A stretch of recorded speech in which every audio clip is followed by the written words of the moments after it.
A verdict of obedience of the Sharia court on a disobedient Muslim wife. This is a love story that was written in English and translated into Arabic by Dr. A. Ahmed. Copyright. All rights are reserved.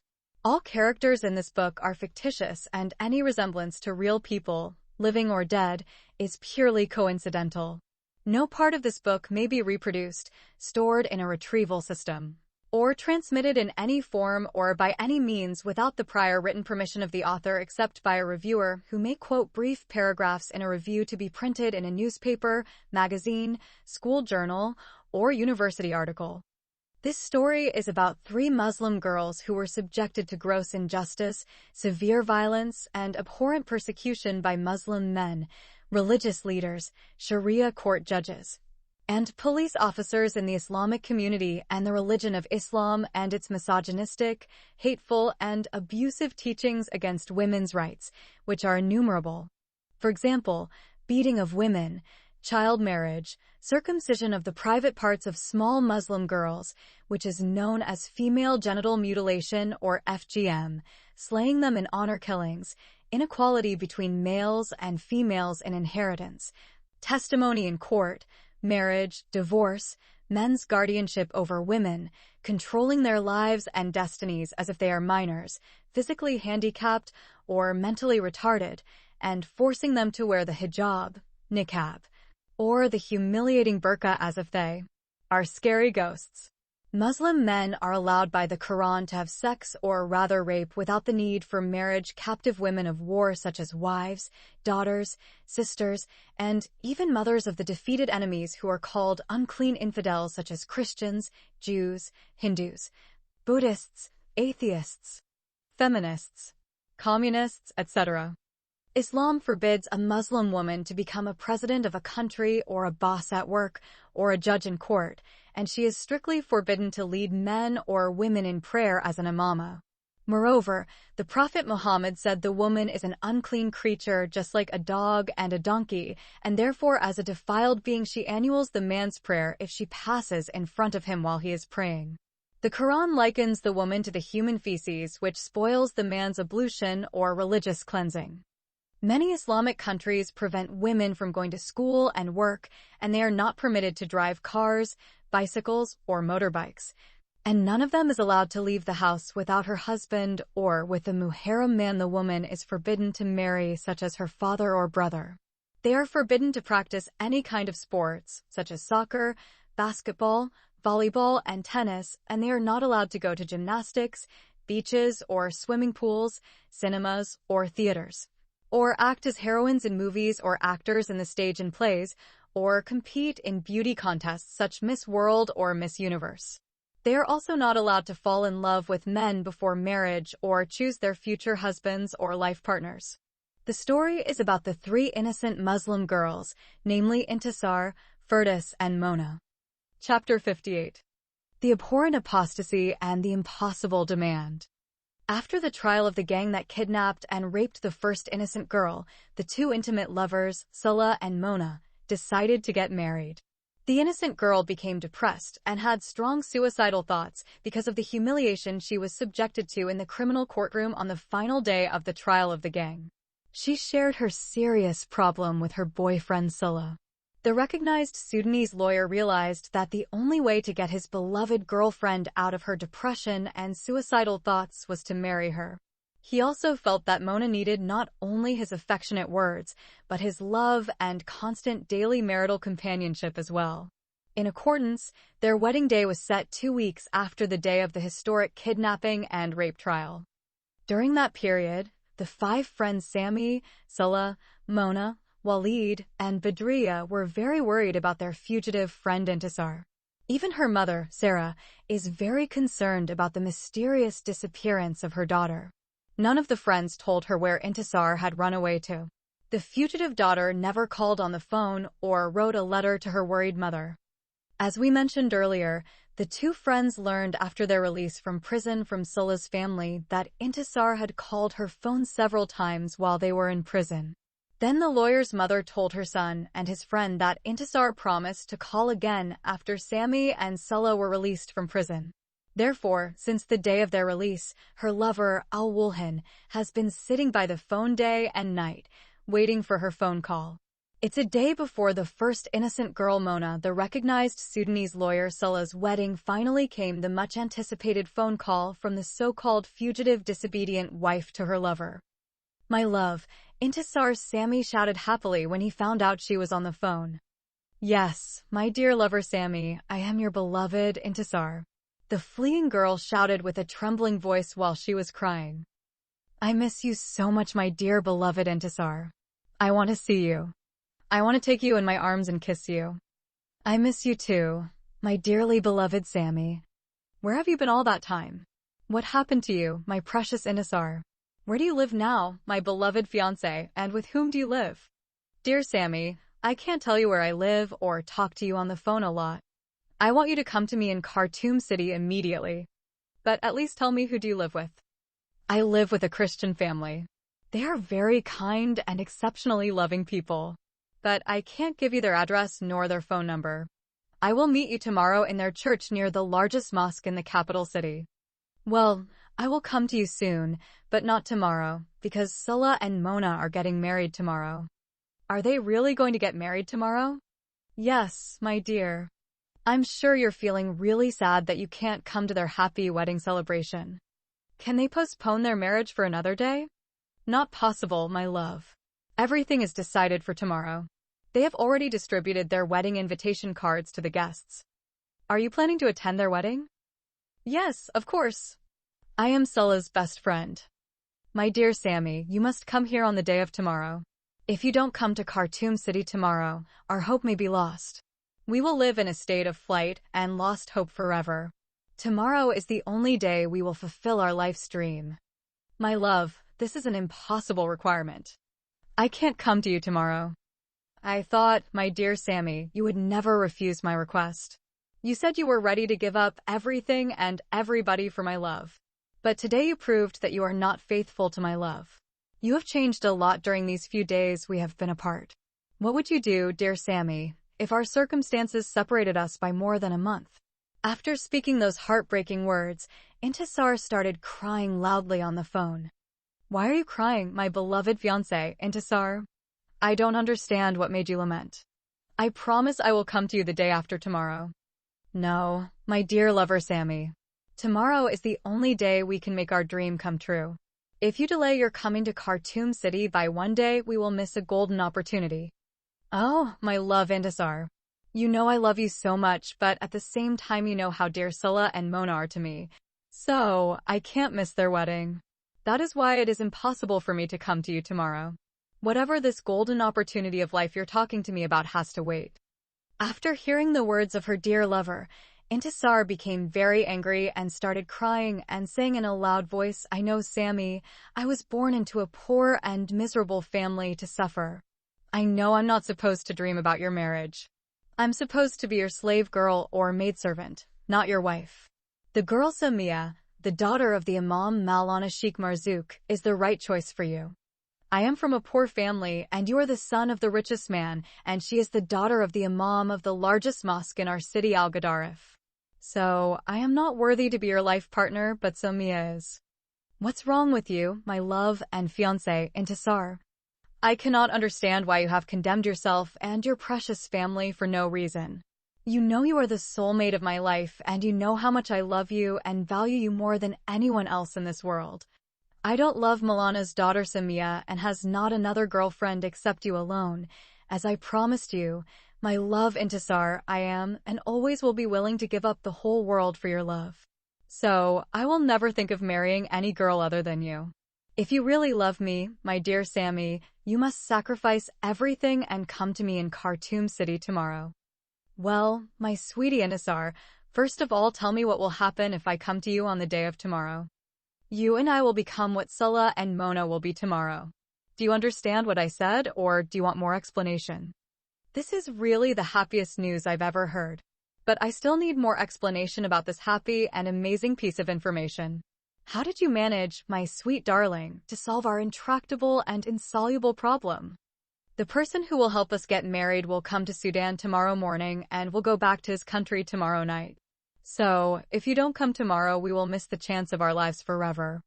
In this case, I think our dear friends Scylla and Mona will understand the urgency of the matter. Tomorrow I will take the bus at 6:30 in the morning and be with you in Khartoum City around 12:30 noon. Is that a good promise, my love Intisar? Yes, it is a full promise, my dear Sammy. I'll meet you tomorrow afternoon at the biggest church in the capital city. Wait a minute, my sweet Intisar. There is a small technical problem that I forgot to tell you about. We still have these evil spies of the selfish man Hassan standing around Scylla's house where I live now, and they follow us wherever we go. How can I come to you unless I bring these thugs with me? Look, my dear Sammy, we have thought about that and made good arrangements. Therefore, you have to get out of Scylla's house and just walk in front of their eyes and take the Altazir bus and come here. Well, my love Intisar, I trust you about that. Now I have one last question before I hang up. What is your last question, my dear lover Sammy? What is this man who will help us to get married? Is this good man a lawyer or a senior government official? He is a religious man. What did you say? Sammy exclaimed in astonishment, a religious man. Is it not because of these religious people that we are in this intractable problem? How can a clergyman help us? He is neither an imam of a mosque nor a judge in the Sharia court. He is a Christian pastor of a church. How can a Christian priest of a church help us if he knows we are not followers of his faith? But, dear Sammy, his Christian religion is our only hope. Oh, my love Intisar, you must be beside your mind. How do we deceive the Christian priest when we are not Christians? But my dear Sammy, Christianity is our only hope. Unless we become Christians, we cannot get out of that trap that these wicked Muslims have put us into. Therefore, by following this remaining available solution, we can be released from their snare. My beloved Intisar, don't tell me those Christians you live with have brainwashed you. We cannot pretend to become Christians because we have an unsolvable problem. We are Muslims by birth and therefore we must not deny our religion. Sammy, I have a lot of important things to tell you, but I can't explain them to you over the phone. So, if you really love me, come tomorrow and I'll explain everything to you.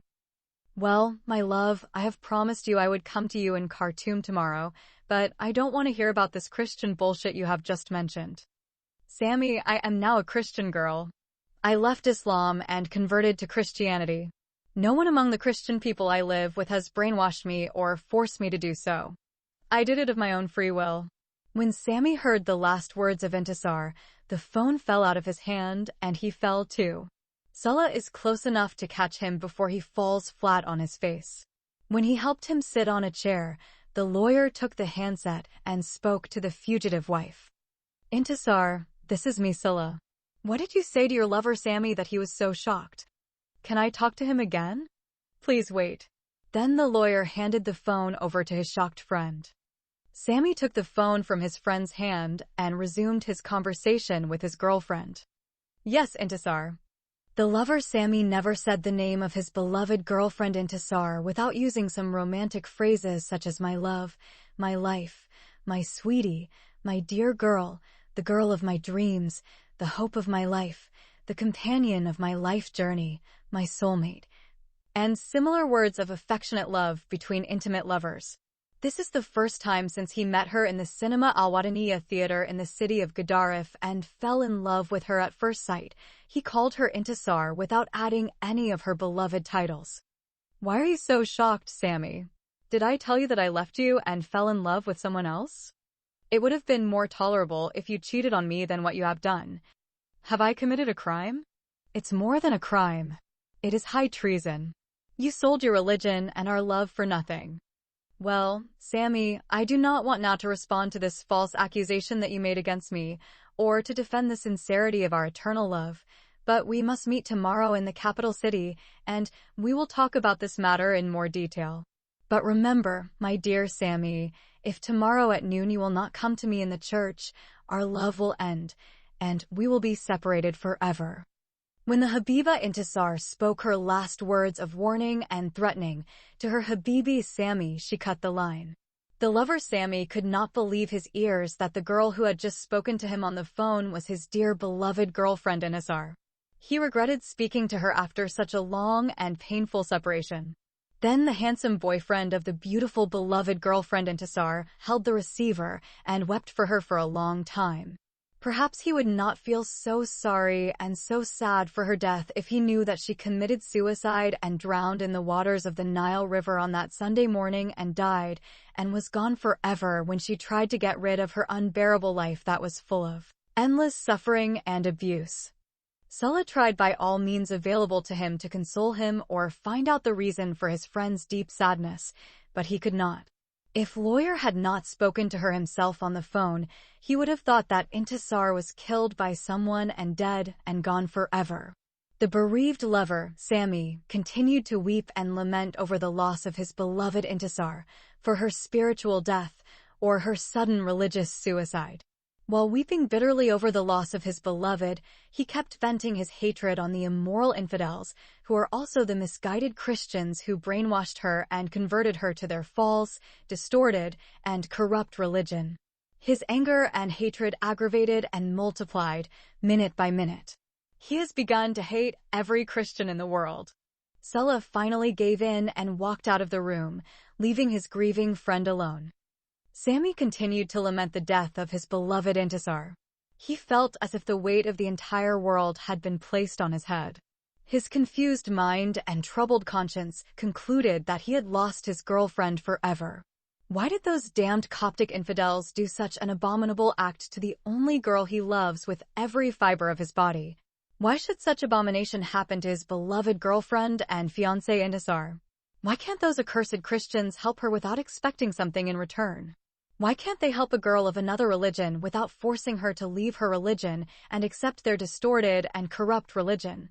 With regard to his knowledge of the two religions, Sami had never heard in his life before today about a Muslim man or a Muslima woman who left Islam and converted to Christianity. Even bad and wicked Muslims would not do such an abominable act. He knows as intimate lovers that they have already gone through so much trouble and suffering, and now these infidel Christians who are Satan worshippers have added to their bleeding hearts yet more torment and another difficult, unsolvable problem. That is why he can forgive anyone who wronged his dear girlfriend and him, but not those wicked Copts who deceived his beloved fiancée and made her believe that their false religion was the only available solution to their intractable problem. He will even forgive his evil father and his gang members, but not those immoral Christian infidels who took his beloved Intisar from him and separated them forever. At least in the case of his wicked father, there was still a small glimmer of hope that they clung to, in the hope that sooner or later they would find refuge from their country and emigrate to a beautiful, secular Western country where they could marry and live happily ever after and have sons and daughters. But sadly, now that thin cobweb has been suddenly destroyed and all their hopes are shattered and utterly dashed by the sudden conversion of his Muslim girlfriend to Christianity. How does he tell his friend Sulla and his fiancée Mona about such a shameful act committed by his beloved Intisar? The first innocent girl, Mona, has already gone through 2 cruel and painful kidnappings and 2 brutal rape experiences by members of Al-Wash gang, the impostor witch doctor Al-Hajj Muhammad, and the Abu Shakura gang. His best friend, Lawyer Sulla, stood by their side and defended their love with sincerity and fought their enemies. He was the one behind all the good plans that led most of their evil enemies to go behind bars. How can he tell him now this sad news about his girlfriend's apostasy from Islam? And what should he say to his other friends, the good citizen Walid Hamza and her half-sister Badriya, when they ask him about his beloved who is fleeing from the verdict of obedience of the Sharia court and the house of obedience of her so-called legal Muslim husband Hassan? What his apostate Muslim lover, Intisar, did made her leave the Islamic community and become a traitor and bitter enemy to every Muslim in the world, including her lover Sami himself. Therefore, she is no longer a friend of his faithful friends, but rather a bitter enemy to them as well as to him. The apostate Intisar has also become an enemy to her creator, Allah, and a denier of the credibility of the prophethood of his beloved, the chosen one, the infallible Prophet Muhammad. May God bless him and grant him peace. After that, Sami's mind turned to the family members of the apostate Muslim girl Intisar and started looking at them one by one. They all caused him unbearable pain. First, he thinks of her mother, Sarah. That poor woman had suffered so much because of his love affair with her daughter. Because of his love for Intisar, the mother lost her only son, Osman, and her youngest daughter, Firdos. She is the only one in the poor family who continued to object to his love affair with her daughter from the start until the present time. She pleaded with her daughter, who she knows is from a poor family, to stop pursuing her fruitless love with the son of a wealthy man who is from the richest family in town.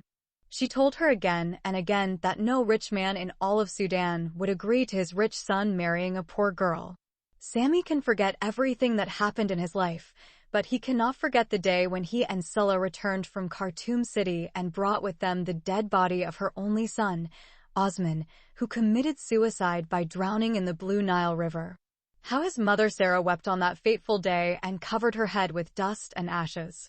While she was lamenting, she kept saying over and over, "I lost two of my beloved children, Osman and Firdaus, at the same time because of the selfish love of my foolish daughter Intisar with the stupid boy Sammy." The grieving mother cried and cried until she lost her voice. Before losing her voice, she rebuked Intisar for her fatal love, then turned to Sammy and asked him to leave her house and not come back again. After the grieving mother kicked him out of her home, Intisar later told him that her mother swore to God that she would cut off one of her breasts if she continued her selfish love with that evil man's son. However, Sammy did not feel bad when her angry mother kicked him out of her house. He knew and understood that any other mother in her place would have done the same or even worse than just kicking him out. After all the misfortunes that she was subjected to, what will the mother do now when she learns that her Muslim daughter has abandoned Islam and converted to Christianity in order to marry the son of the rich man? Moreover, her mother had accused Scylla of encouraging her daughter and helping her escape from home. She went to his mother Miriam and informed her of the sudden disappearance of her daughter. Intisar's mother told Scylla's mother that her son was the last person she left sitting and talking to her daughter, Intisar, before she went to her room and fell asleep. That's why she thought her son had encouraged her daughter to run away from home and hide somewhere until Sammy got out of prison. The mother, Miriam, confessed to the charge against her son and told the mother, Sarah, that her son, Scylla, had been arrested by the police on the same charge.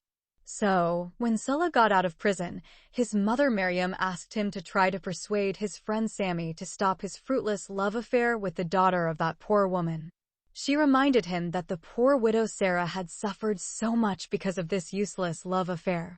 She added that when Sammy is convinced, the two should ask Intisar to get out of her hiding place, return to her family, accept God's kismet for her, and live as a submissive, content, and obedient Muslim wife with Hassan Majub al-Hilali, who is her legal Muslim husband.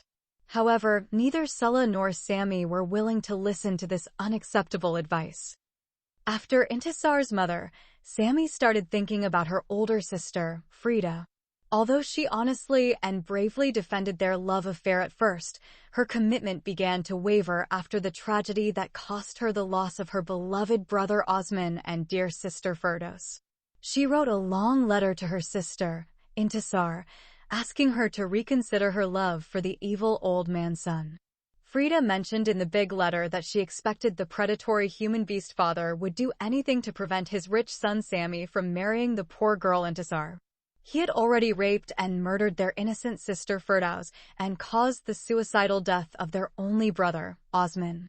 Frida concluded her long letter by advising her sister, Intisar, to explain to her lover Sammy that their fruitless love had created such hateful hatred in his father's heart for her and her family. Such bitter hatred and reckless anger would eventually cause his demon father to arrange the murder of the girl who supposedly separated him from his son and sent him and his crime accomplices behind bars. When Sammy found out about the big message that Frida had sent to her sister, his eyes shed heavy tears for his beloved fiancée, Intisar, and begged her on his knees not to leave him.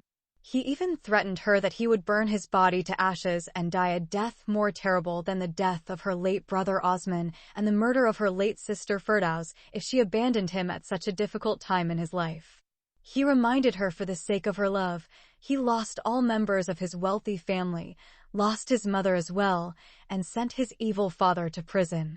They all boycotted him and disavowed him when they learned that he was the reason behind his father's imprisonment. Then the lover Sammy assured his beloved Intisar that they will soon find the proper solution to their seemingly insoluble problem and emigrate together to a Western secular country, and all this will be like a terrible nightmare or a bad dream. However, his girlfriend refused to pay attention to his abundant tears and didn't accept his many arguments. It was the clever lawyer Sulla who played an important role during those difficult days of temporary separation between his friend Sammy and his beloved Intisar. His girlfriend, the first innocent girl Mona, also continued to plead with Intisar until she finally convinced her to meet Sammy at Badriya's grandmother's house. Slowly and gradually their love returned to their hearts and was revived in their minds again. Now, after all those very sad and difficult days slowly rolled by, the apostate Muslim girl Intisar has done something abominable and worse than all the deeds of the accursed Satan than anything past their love brought to her family. She added insult to injury. Her unforgivable act will be a greater and more serious disaster for her family than the many disasters their love has already caused. Her abhorrent apostasy from Islam and her conversion to Christianity and her evil demand for him, which requires him to be a Muslim apostate and an infidel like her, is outrageous and unbearable. Sammy knows a Muslim man cannot accept such a hateful request even if he worships his girlfriend and loves her more than he loves God Almighty and his beloved Prophet Muhammad. What his ex-girlfriend Intisar did is not only a crime, but a major crime punishable by Islamic Sharia law and leads to the death penalty. Sammy concluded that if her love for him had prompted her to commit suicide, it would be more tolerable than her apostasy from Islam and her conversion to Christianity. Every Muslim family can tolerate every shameful act that their son or daughter might do except this abhorrent act of apostasy. Even if their daughter becomes a prostitute and starts selling her body publicly to men in a brothel, or their son becomes a deviant homosexual and starts living openly in a shameful sodomy relationship with another man, still it wouldn't be so much for them as the hateful abomination of Intisar would affect her precious Muslim family.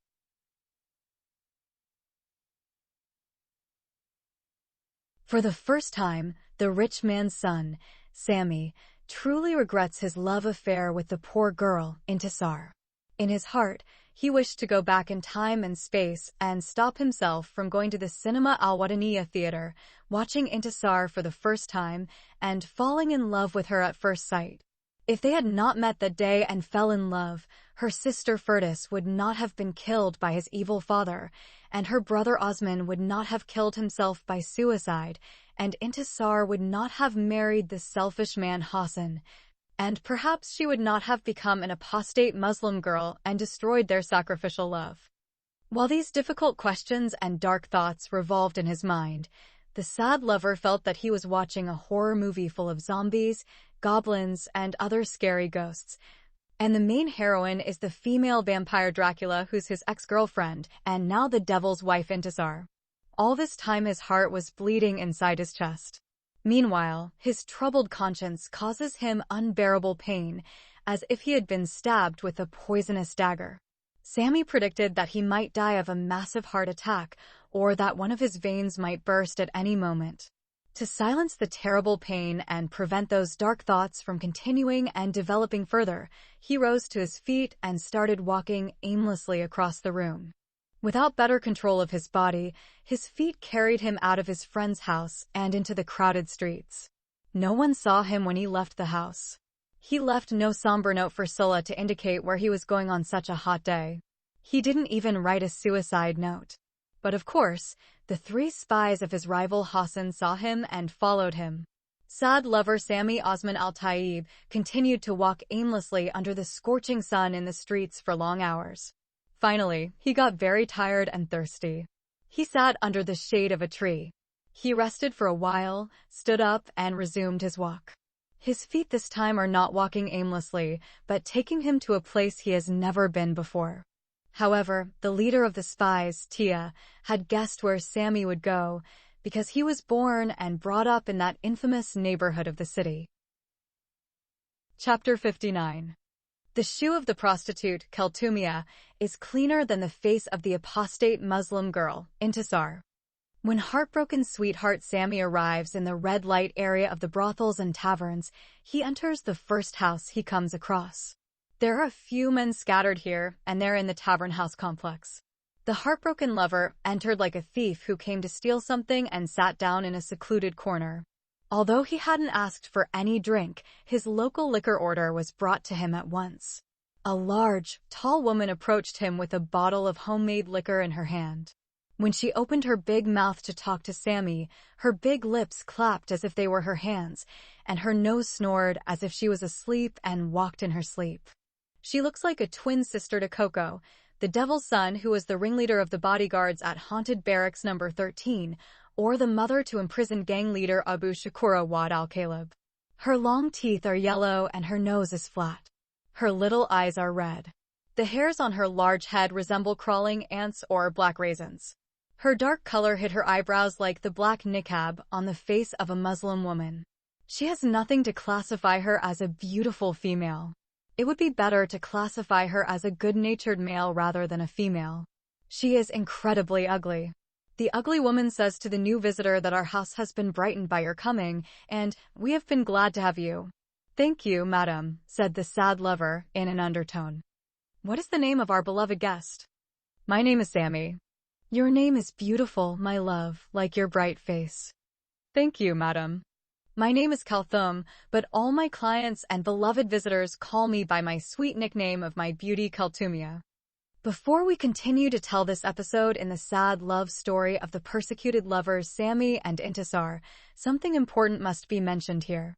For your kind information, this ugly prostitute and liquor seller is actually the real biological mother of the arrested criminal, Abu Shakura and Wad al-Kalb. It was she who, according to rumors, was raped and impregnated by a huge stray dog and gave birth to her only son. When she gave birth to him, she named him Abkarina Corpus.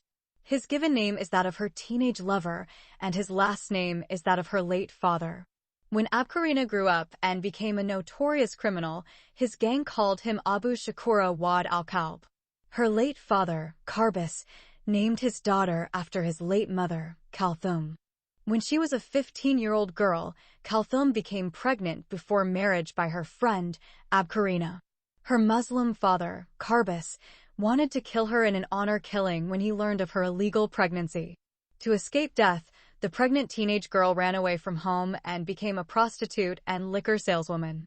Soon after she ran away from home, she gave birth to a dead-born baby girl in a brothel. After that, she started having sex with at least 5 to 7 men a day. She became pregnant again by one of her clients, but she does not know who impregnated her. For her second delivery, after giving birth to her only son, she did not know who the biological father was. After the second birth, she never became pregnant again. No matter how many times she had sex with her clients without a condom, none of them could get her pregnant again. She became a barren woman and believed that God was angry with her, or she was cursed. As we mentioned before, when her only son, Abkarina Karbis, grew up, he joined a gang and became known as Abu Shakura Wad al-Kalb. His first name, as we mentioned earlier, means the father of snoring because he always snores while he is not asleep, and his second surname means the person whose father is a dog. When her son was born, his mother shot herself in the foot when she confessed to her clients who had sex with her that she did not know who had impregnated her. So, these men saw her ugly son resembling an animal and in particular a wolf, and then created that strange story that his father was a stray dog who raped his mother whore in the creek when she went to poop alone. She does not have a toilet in the brothel, so she uses the holes in the creek whenever she wants to defecate and urinate. It is a custom and common practice among the poor and homeless in Sudan to use holes in creeks and behind trees to defecate and urinate in them just like dogs and rabbits. Her clients based their decision that the father of her son was a wolf or a stray dog on an old Arab custom. According to that custom, when a prostitute said she did not know the father of her son, her clients would decide his paternity based on his appearance.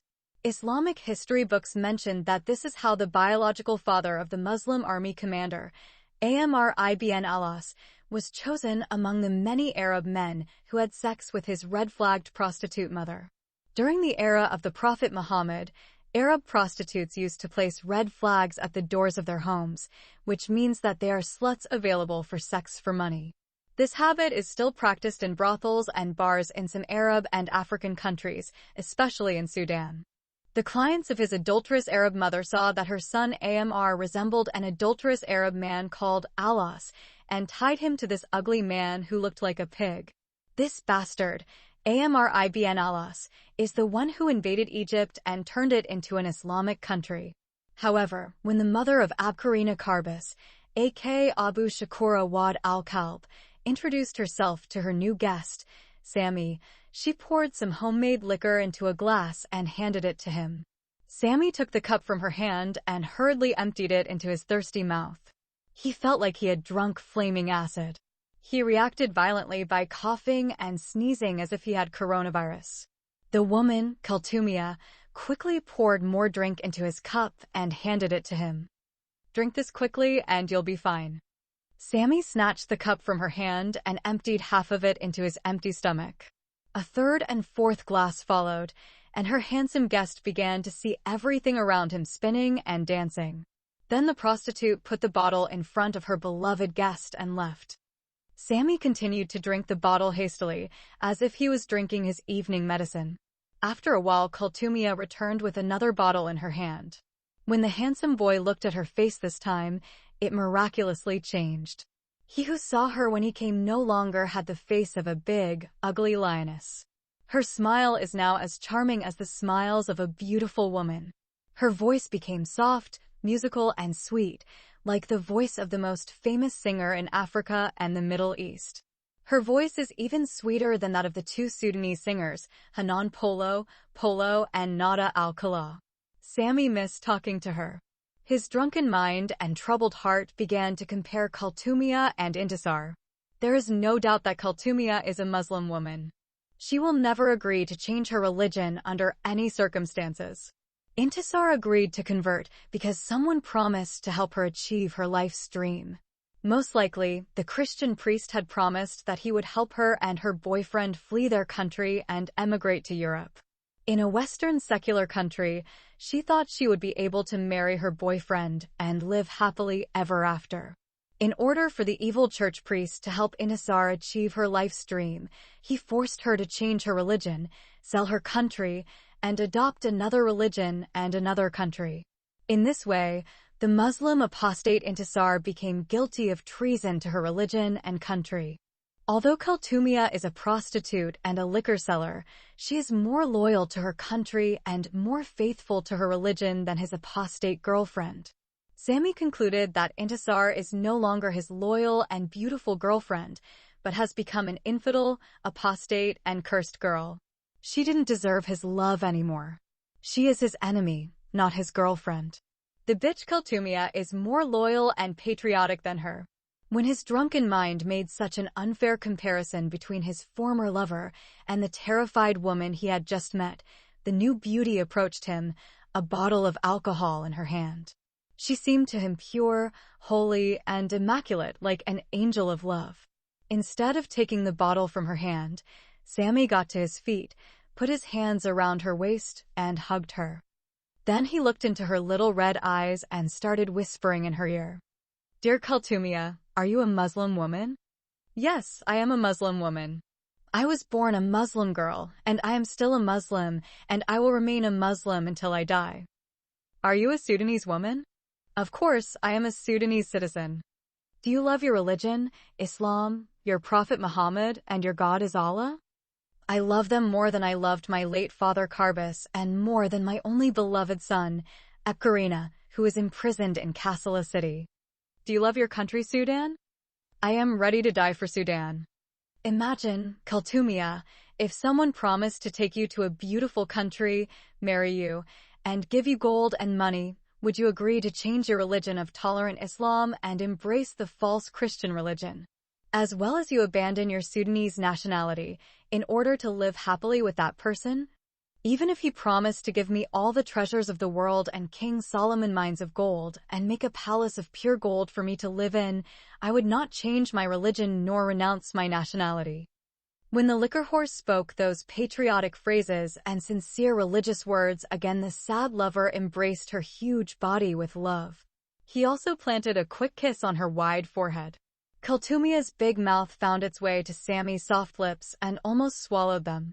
When the harlot sucked the lips of the handsome guest, the grieving lover choked on the strong stench of alcohol from her mouth.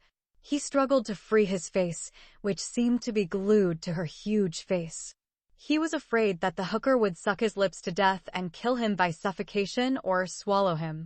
No matter what might happen to him, the prostitute did not release her guest's soft lips and continued sucking and licking Sammy's small mouth until she had obtained some measure of sexual satisfaction. Although she had sex with hundreds of her visitors, she did not enjoy such a passionate kiss in her entire life. She felt intense pleasure and real orgasm for the first time, even though her beloved guest's dick did not touch her pussy. What a joy it would be if such a handsome boy were to share the bed with her tonight. She wishes that he would fuck her pussy all night long, and the semen would fly into her womb and make her pregnant with his handsome child after many years of waiting for a baby. She decided to tell him to shove your big cock in my pussy and fuck it hard, even if I had to die while having sex with you. With such promising sexual prospects, his ugly new girlfriend miraculously turned stunningly beautiful, whispered in his ear that she'd be alone with him all night. Then Kaltumia hastened to serve her other guests. Sammy continued to compare his apostate girlfriend to his new Muslim woman. Kaltumia is a drunken prostitute, liquor dealer, and drug trafficker. Most likely, she is also a thief, pimp, and murderer. Nevertheless, she said that she would not sell her beautiful Islamic religion, nor her beloved country, Sudan, for the treasures of the whole world. Unfortunately, his girlfriend Intisar agreed to sell her religion, her country, and even his loyal love for the temporary pleasures of this fleeting world. She also threatened to separate from him forever if he refused to become an apostate Muslim like her. Her last words on the phone kept ringing in his head like the bells of hell. Sammy. I'm a Christian girl now. Well, my dear Sammy, we should meet tomorrow in the church and talk about this. But remember, my dear, if you do not come to me in Khartoum City tomorrow, our love will end, and we will be separated forever. At that moment, her threatening words flew like poisoned arrows and hit his heart. They told him more than her contemptible mouth spoke. They pointed out that Intisar prepared herself to abandon him forever if he refused to follow the act of her abominable apostasy from Islam and conversion to Christianity. What evil thoughts those impure Christian infidels had planted in her now warped mind. Sammy concluded that her hateful words proved that she was no longer his beloved Muslim girlfriend. She died today in his sight and was out of his life forever. She no longer deserves his love because she has become an infidel, apostate from Islam. The recent comparison between the two girls proved to him beyond any doubt that Kaltumia is more loyal to her religion and country than Intisar. Then the sad lover, Sammy Osman al-Taib, began to cry very loudly about his lost love, his infidel girlfriend, and his dead and gone fiancé, Intisar Ibrahim Mustafa Jabir. Unfortunately, his loud voice, crying and wailing over his apostate Muslim sweetheart, disturbed another drunken guest.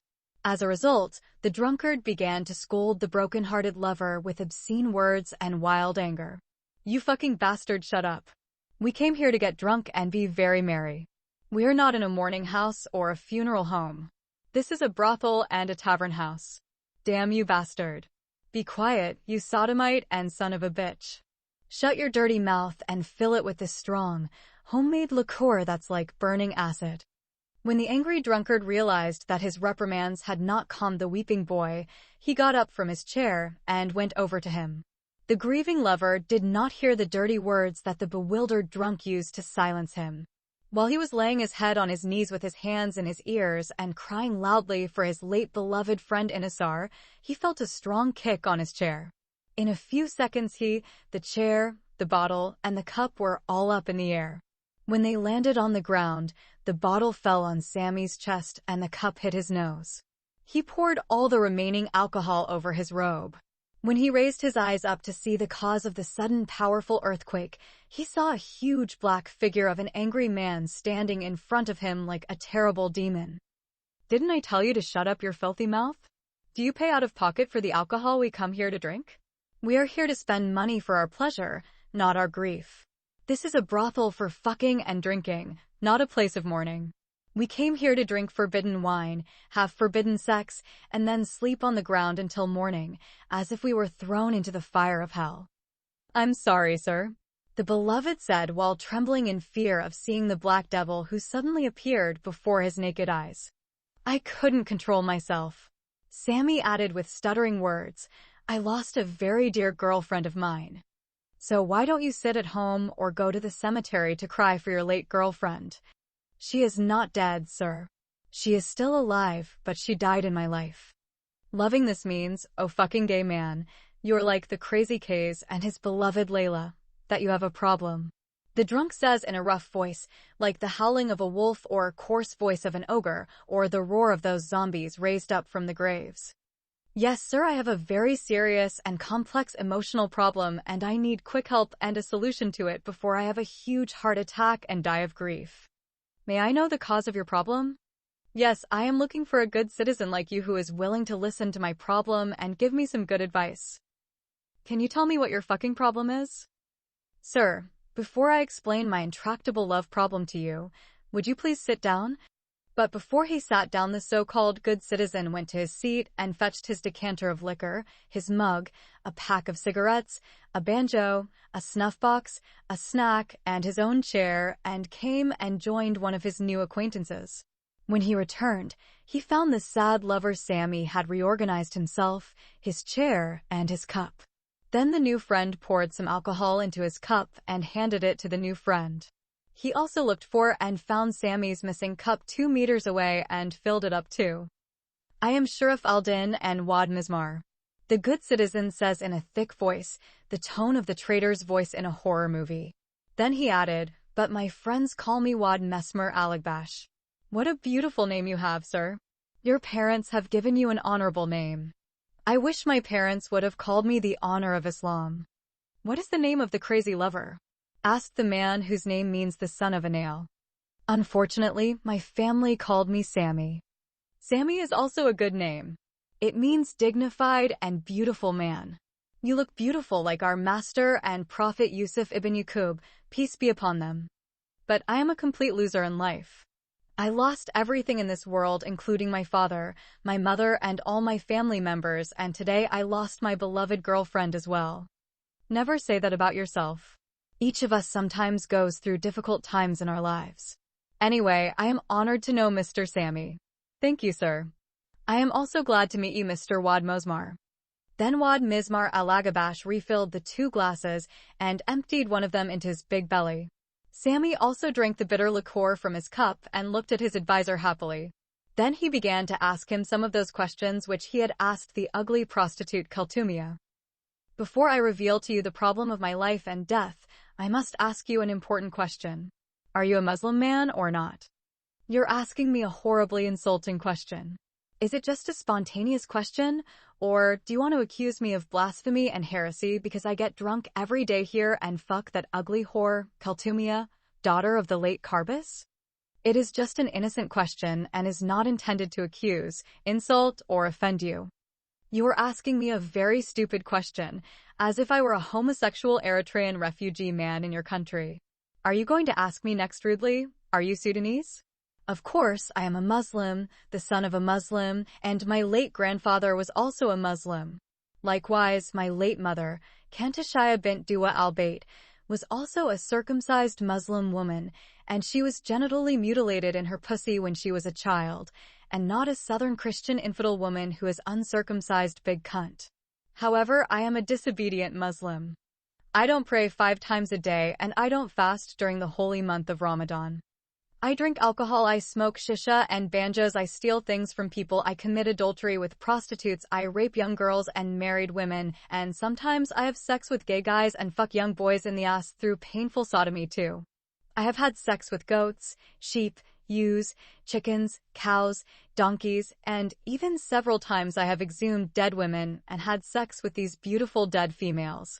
In short, Mr. Sammy, I am not a good Muslim, but I am definitely a Muslim. I was born and raised as a Muslim, and I will live and die as a Muslim. There is no power in heaven above and no power on earth below that can turn me from a Muslim into an infidel. I am also a Muslim, sir, like you.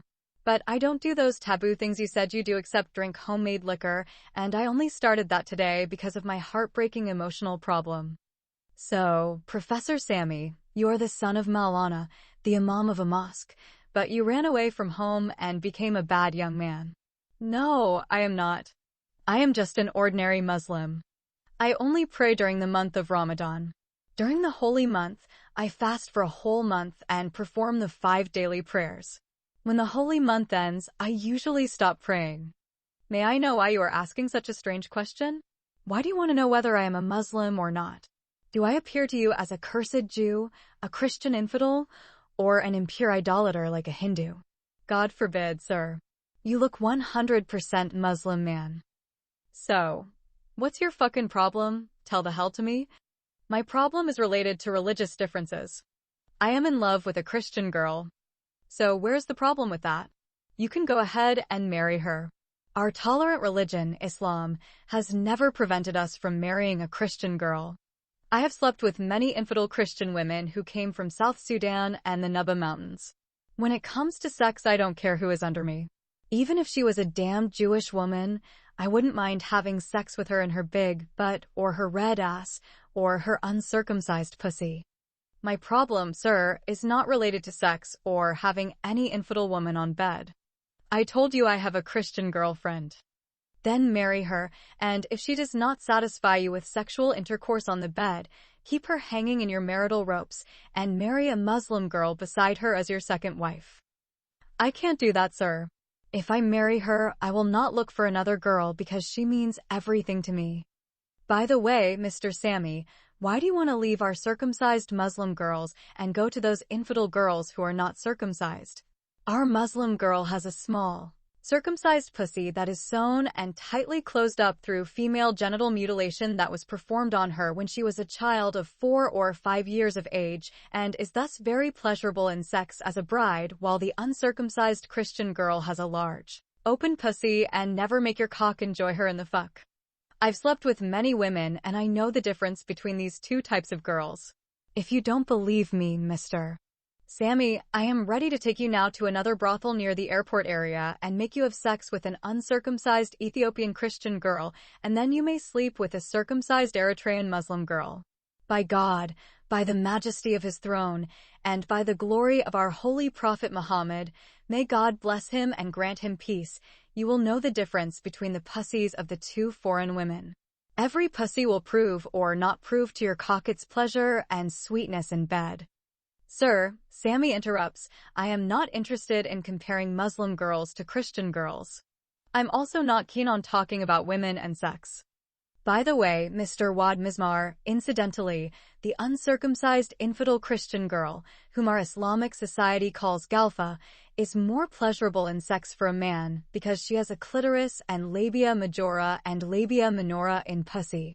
While our circumcised Muslim girl has a dead pussy as a result of amputating her clitoris and cutting parts of the labia minora and labia majora from her pussy when she was just an innocent little girl through female genital mutilation.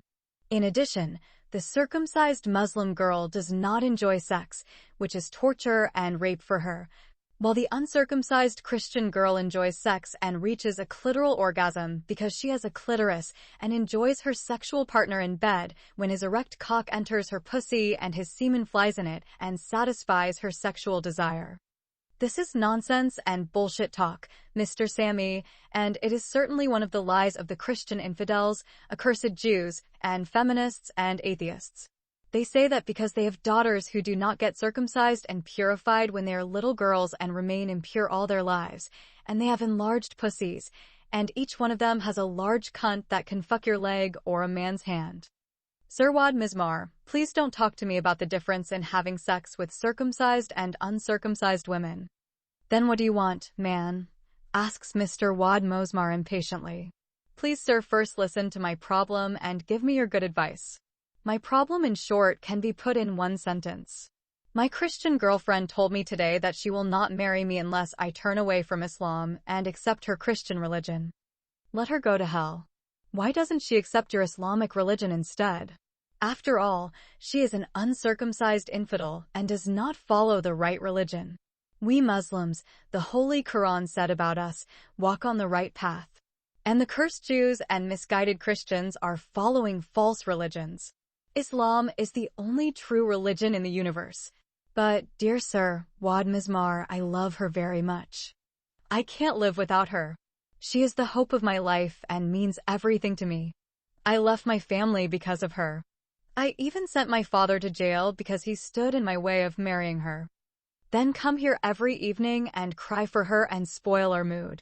Look, man, you are much younger than me, and you don't understand women as well as I do. I had marital and sexual relations with many of them. One thing that is common among women. They are all troublemakers. When you fall in love with a woman, you fall into a series of problems. When you solve one problem, she will come up with another difficult problem. As an Arab poet said, all women are devils who were created for us, and we men seek refuge in God from the evil of those damned demons. Another wise Arab man said that all women are shoes, but we men cannot walk barefoot.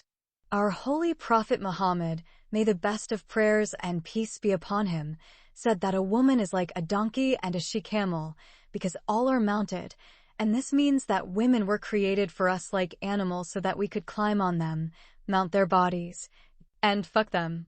And the messenger also said in another hadith, the woman is Aura. She comes in the form of Satan and retreats in the form of the devil. This means every woman has a haunted mind. Her heart is controlled by demons. A woman is just a body without a brain. She is good for nothing but to fuck her on the bed and get her pregnant with our kids. Her womb is like a production machine. The more you fuck her, the more children come out of her. There is no difference between her pussy and the pussy of a chicken, ewe, cow, or she-camel. Sir Wad Mizmar, Sammy interrupts his advisor impatiently. I don't think that the woman is like the devil or like an animal, and I don't believe that her role in life is only to bear children to man just like a machine. Do you want to tell me, Mr. Sammy, that you know women better than our infallible Prophet Muhammad? Peace be upon him? I did not say that I know women better than our infallible Prophet knew them. He is the master of creation, and God sent him as a mercy to the worlds. I know all this, sir.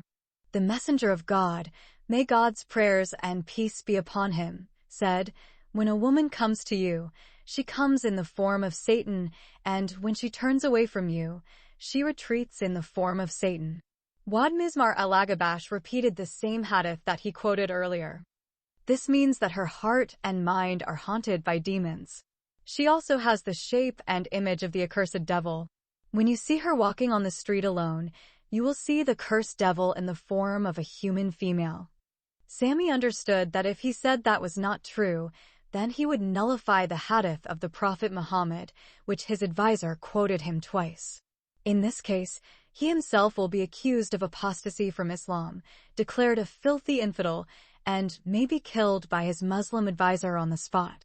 Therefore, he kept quiet. When Sheriff Aldin Wad Mizmar shared with his new friend his low opinions of all women in the world, he refilled empty glasses, shouted, and called out to the woman, Kaltumia, about the liquor, and asked her to bring their third help.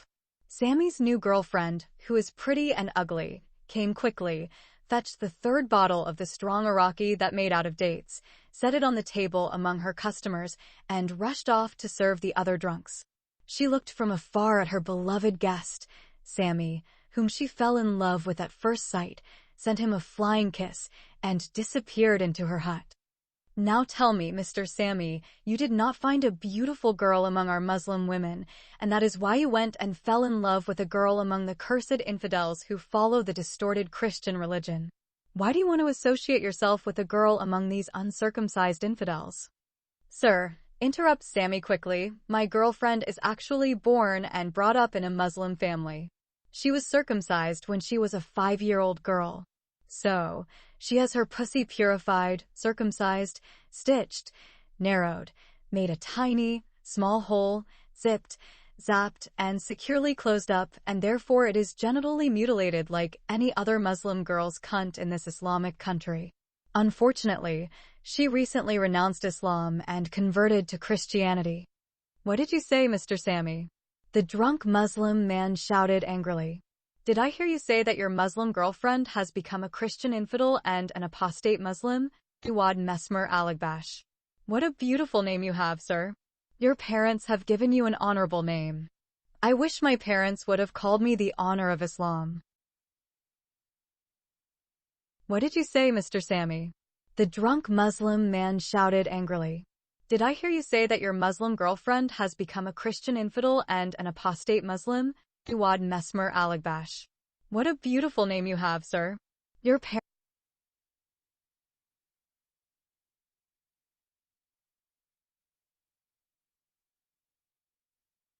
Yes, sir.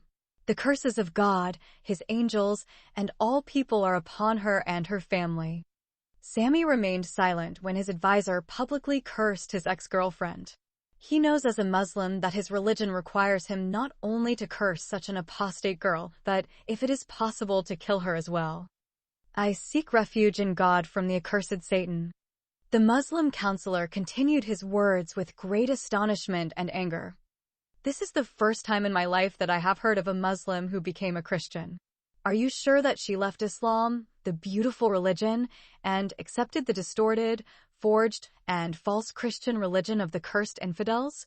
Yes, sir. I spoke to her on the phone today, and she told me with her tongue, Sammy, I am a Christian girl now. But tell me at least why she did such an abominable act. Is there a valid reason that compelled her to change her religion? Yes, sir, there is a strong reason behind her abominable backsliding. What is that damn reason? There is a Christian priest who promised to solve her problem and transfer her from her Islamic country and send her to a secular Western country. For this trivial reason, she is ready to leave you, as her lover, and marry that damned Christian priest and go with him to the land of the white infidels. Yet you did not understand my words. My girlfriend still loves me. She did not tell me that she would marry a Christian priest. She is already married to someone else. If she was already married to someone else, why would you go after her? Do you want to tell me, man, that you fell in love with a married woman? You misunderstood me again. She was my girlfriend before that selfish man married her. She remained my sweetheart and continues to be my friend to this day after that evil man married her without her knowledge, consent, or presence. Before today, I was waiting for the right time to marry her and make her my life partner forever until death do us part. Unfortunately, I knew today that she was ready to leave me if I did not become an apostate Muslim boy like her and become an impure infidel by converting to Christianity.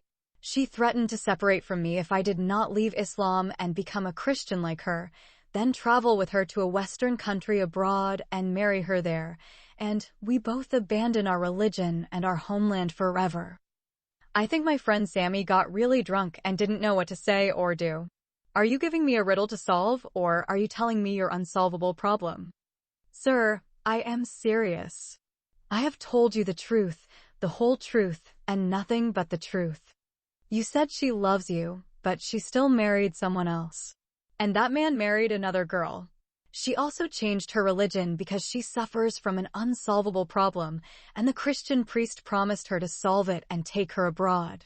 She also wants you to change your religion and go with her to a Western country and marry her, even though she is a married woman and her husband has tasted her honey and tasted his honey too. Now tell me, what is your problem with regard to a married woman who became an apostate?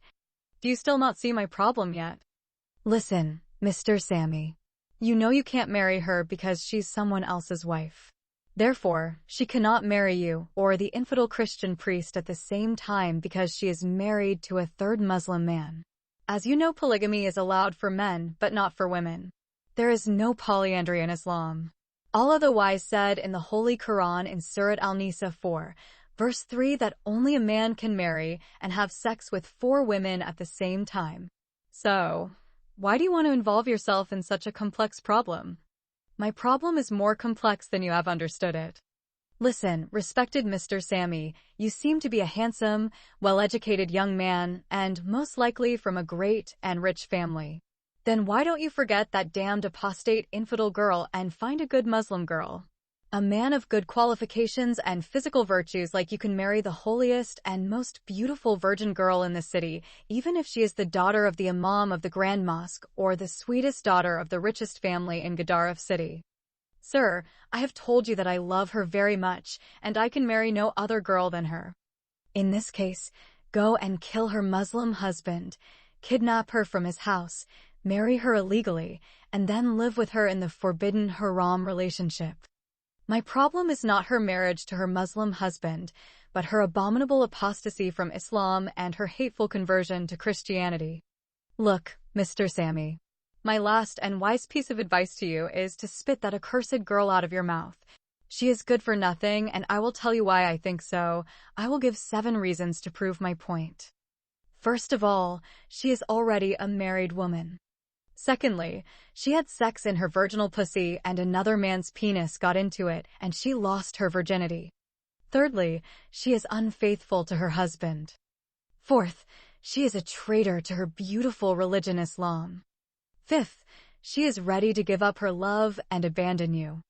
Sixth, she agreed to leave her beloved country, Sudan, and go to a secular Western country in exchange for a cheap promise from the church priest.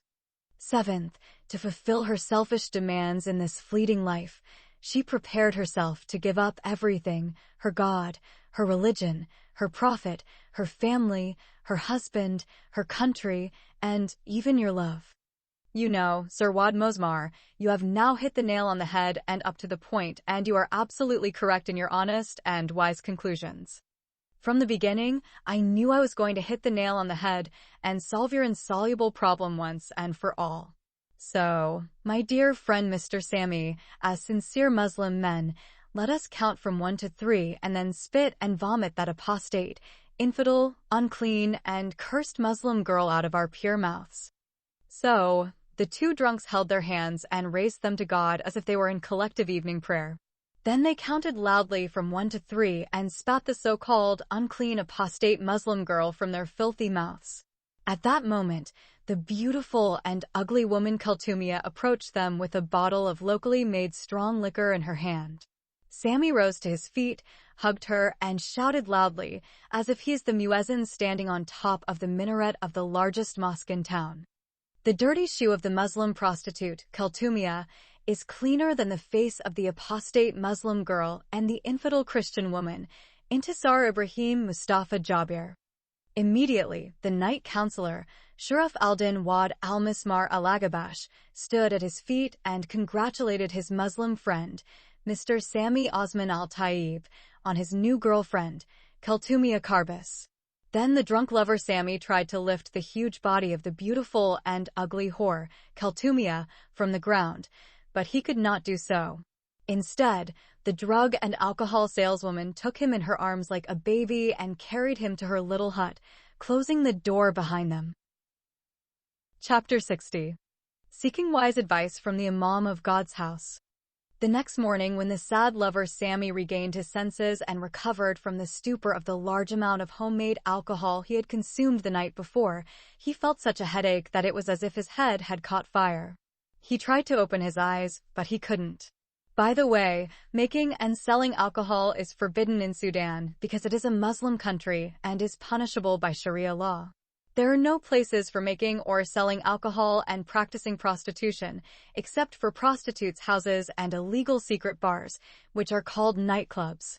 These houses of prostitution and prohibited liquors are exposed from time to police raids and attacks, which is called al-Kasha. These secret nightclubs make a type of locally strong liquor with a high alcohol density and lethality, which may reach between 70 and 90%. When a person consumes a small amount of it, he becomes dead drunk, and if his skin is removed while he is alive, he will not feel it. He usually urinates and defecates on his clothes, and his body becomes putrid like the decomposing dead corpse that was exhumed from its grave on the 3rd day after its burial. This was the state of the bewildered, drunken lover, Sami Osman al-Tayyib, when he resurrected from his clinical death the next morning. First, he sniffed through his nose a very stinking smell. It smells like a stinky mixture of vomit, sweat, urine, feces, farts, and local liquor. Sammy thought that he is sleeping in a dirty sewer or a filthy gutter. Secondly, he felt that there was a huge, heavy weight lying on his chest. He began to struggle to free himself from this enormous mountain weight. It felt as if an overturned garbage truck was on top of his body. He concluded that he would choke to death from the stench of nausea and the heavy elephant lying on his body. He also thought that he was dead, fell into hell, and Satan torments him with a pitchfork in his hands. Somehow Sammy was able to forcibly open his eyes and look around. He saw a huge black creature lying on his chest. At first, his mind translated the enormous body into a fearsome beast or a boogeyman. As a result of his hasty conclusion, he was paralyzed for a few minutes. He tried to scream, but his voice let him down. He can hear his own heartbeat like an African drum. Every hair on his body stood up. After a few minutes, he closed his eyes and opened them again to see if he was in a nightmare. And when his eyes assured him that he was neither sleeping nor hallucinating, he raised his hand and touched the head of the scary creature. He felt sharp nails or long thorns pierce his hand. This sensation caused him to gather his strength and push the fearsome creature away from his body.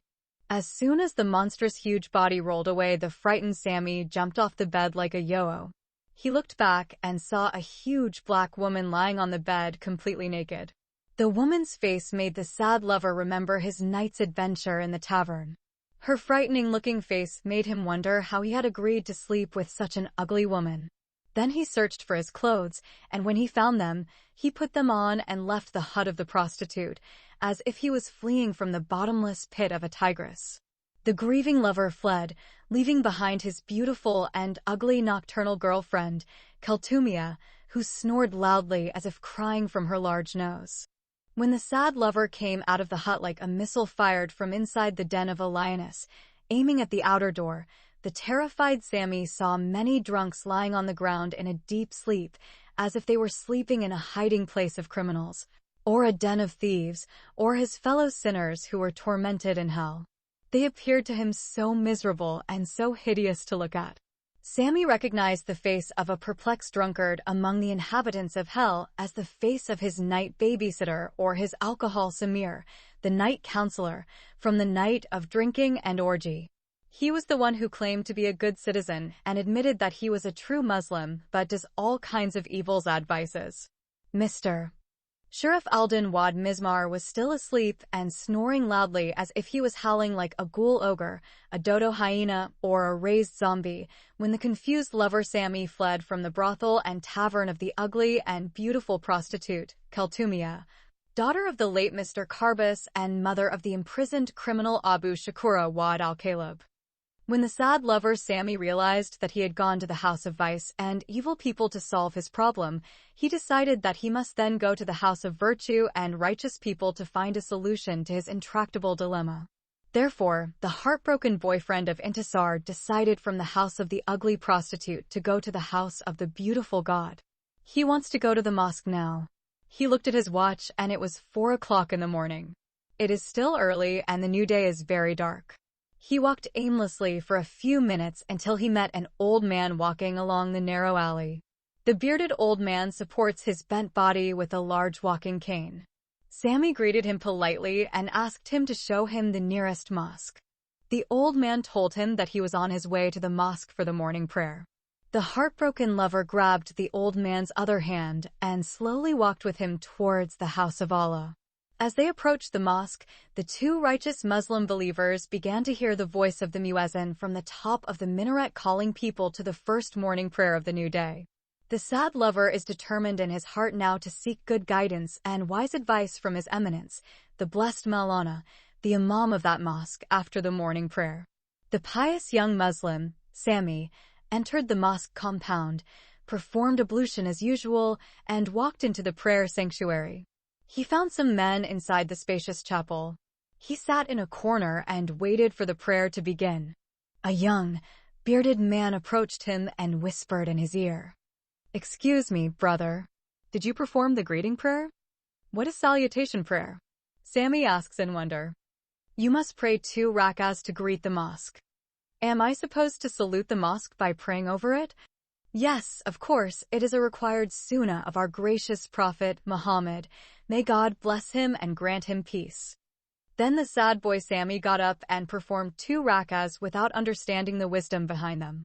And he asked himself, is the mosque a person who should be greeted by everyone who comes to pray in it? There is no rational answer possible.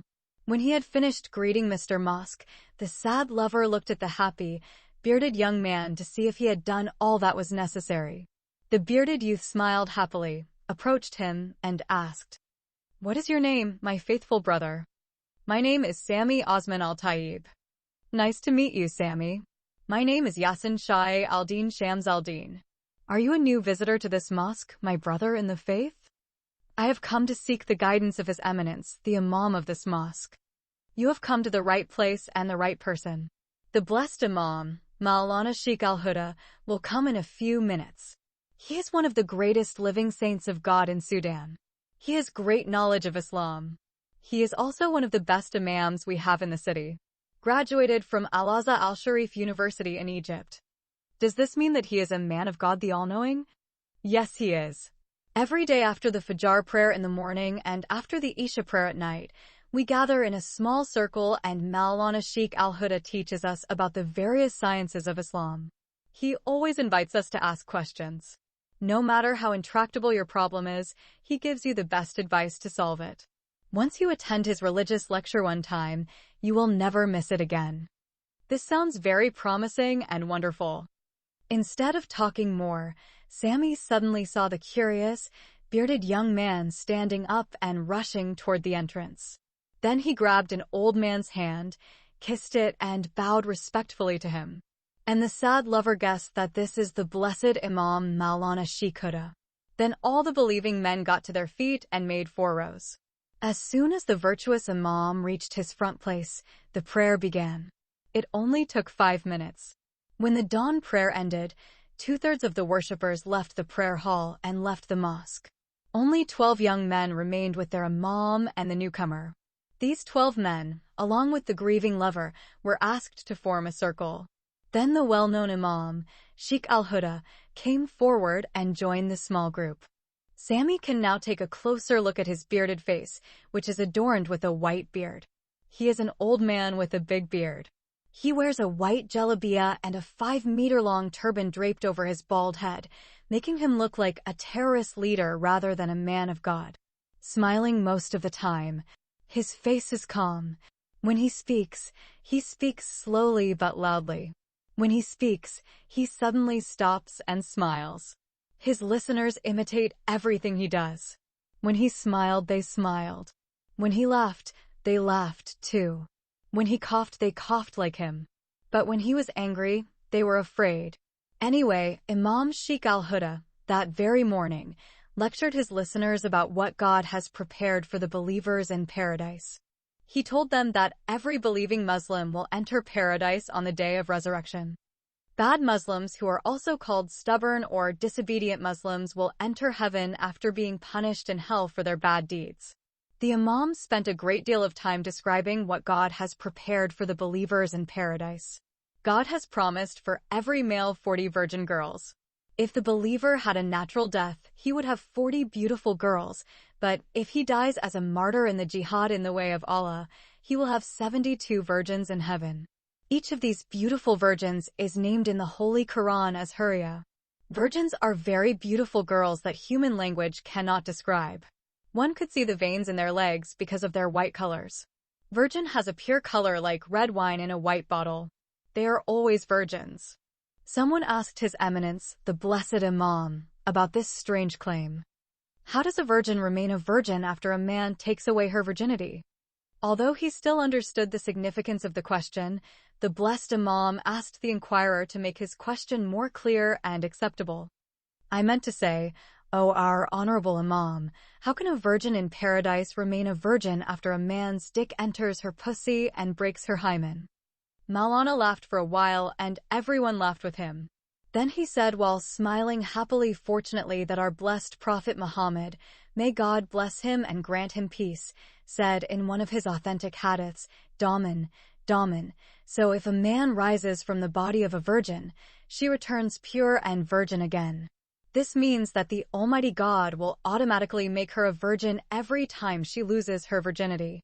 Sammy wanted to ask the blessed Maulana about the meaning of the strange word repeated in the hadith of the Prophet, Daman, Daman, but another believer asked this question in front of him. Daman says the Imam, smiling happily, is the act and sound of sexual intercourse between a man and his Hurriya or Virgin of Heaven.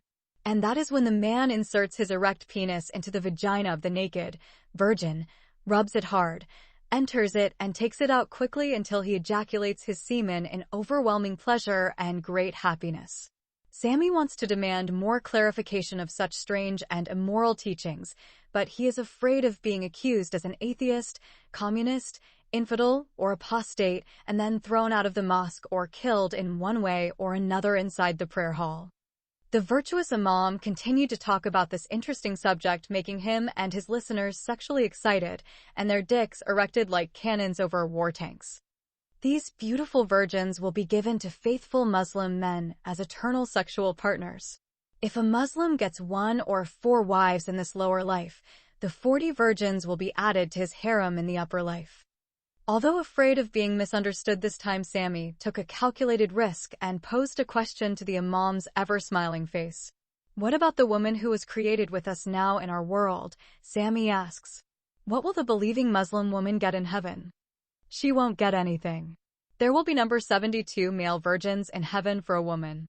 Only Muslim men like you and me will have virgins in heaven. God did not create young virgin guys to have sex with the women of this world in the hereafter. Sammy wanted to say that this is unfair, but he swallowed his objection and remained silent.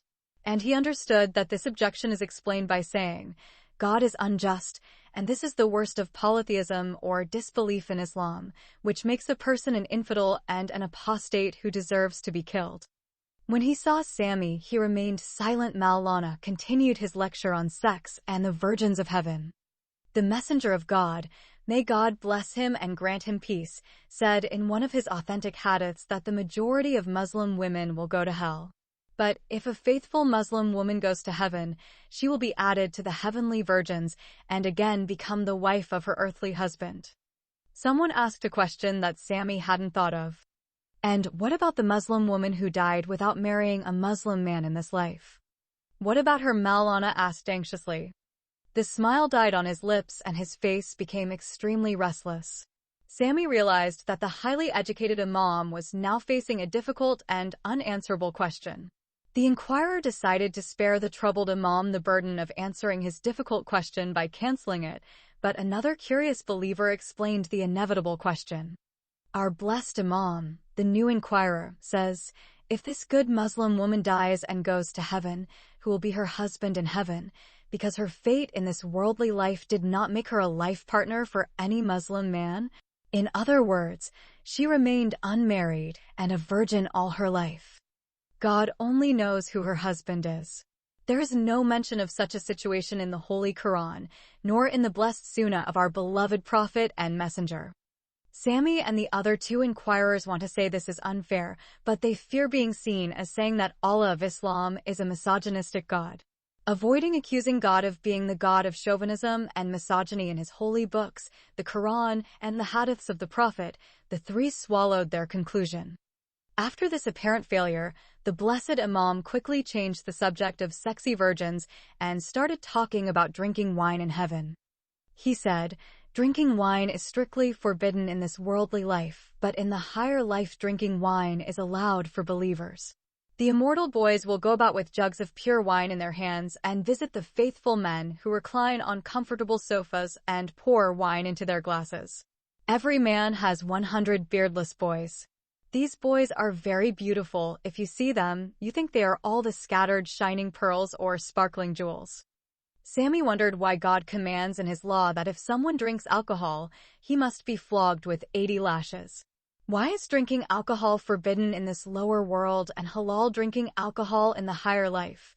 Again, The skeptical Thomas Samy preferred to keep his doubts to himself, or else they might be interpreted as defying God's unfathomable wisdom.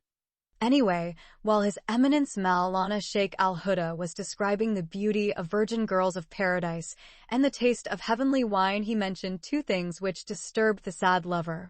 First, he said that if the beauty of all the girls in this life is gathered together and given to one girl, she will be equal in beauty to a single virgin girl in heaven.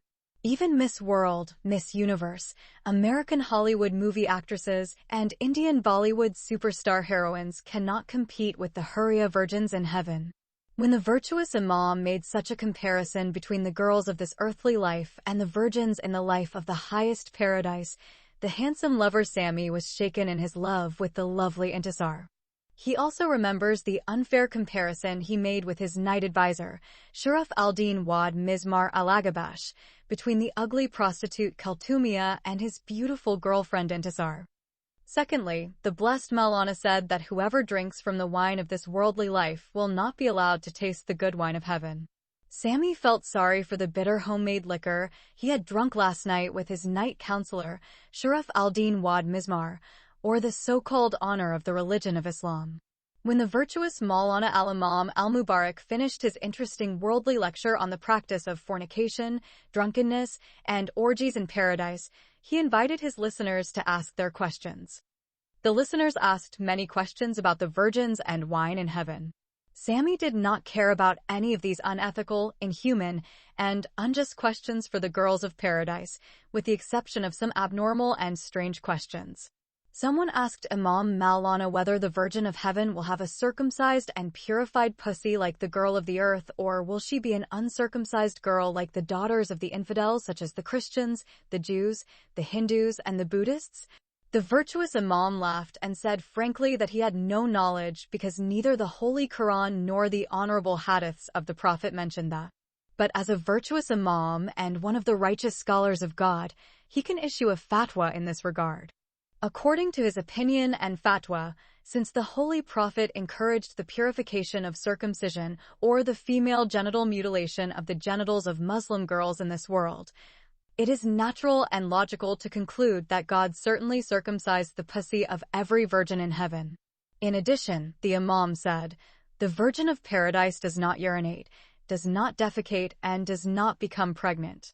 No matter how many times she got fucked in her virgin pussy by the dick of the faithful Muslim man in paradise, the Huriya girl will never become pregnant and doesn't give birth to children. Whatever food she eats, the water she drinks, and the wine she sips will all come out of her body like sweat, and her sweat will be like fragrant perfume and smell like musk.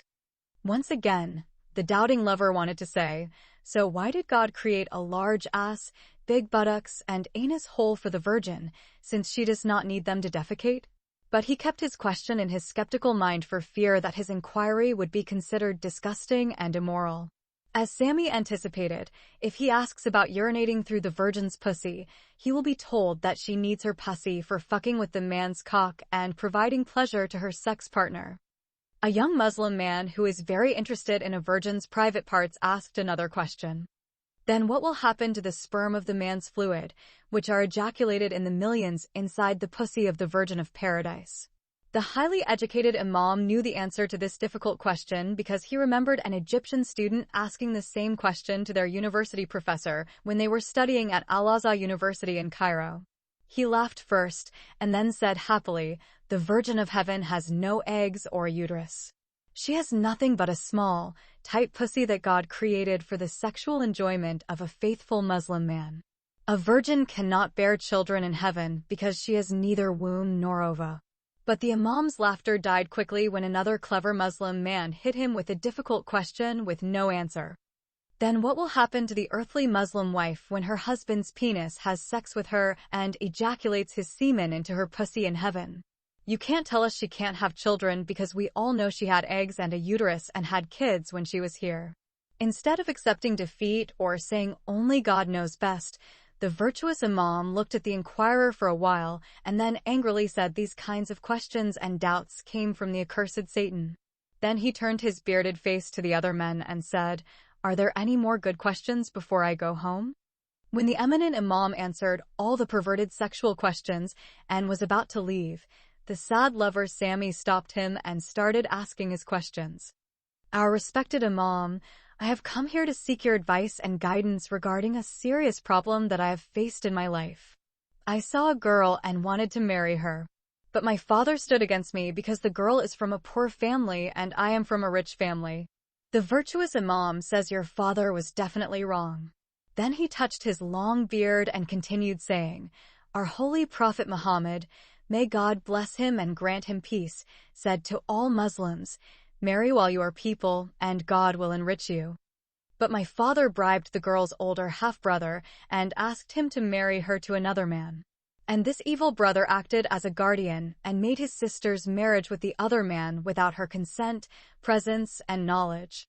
Did the girl go and live with the other man as husband and wife? Not at all. She ran away from her home because the Sharia court issued a verdict of obedience against her. The judge of the Islamic court also ordered the policeman to take her by force to her alleged Muslim husband's house as a disobedient wife. Then she fled to Khartoum and is now staying with a Christian family. Why does a Muslim girl go to a Christian family and not to a Muslim home? I don't know why, but I knew that a priest from the Christian church promised to solve her problem and send her to a Western country. How does a Christian priest solve her problem unless she is a Christian like him? She left Islam and converted to Christianity. You mean to say that she has become an apostate Muslim and a Christian infidel? Yes, our blessed Imam, the girl has done that. May the curses of God and his angels and all people be upon her and her family, whether they are alive or dead. Silence prevailed inside the prayer sanctuary after Maulana cursed the apostate Muslim girl and her relatives. Listen, young Muslim man, following the Imam speaking with anger, the girl who ran away from her family and husband and rejected her religion is not good for anything.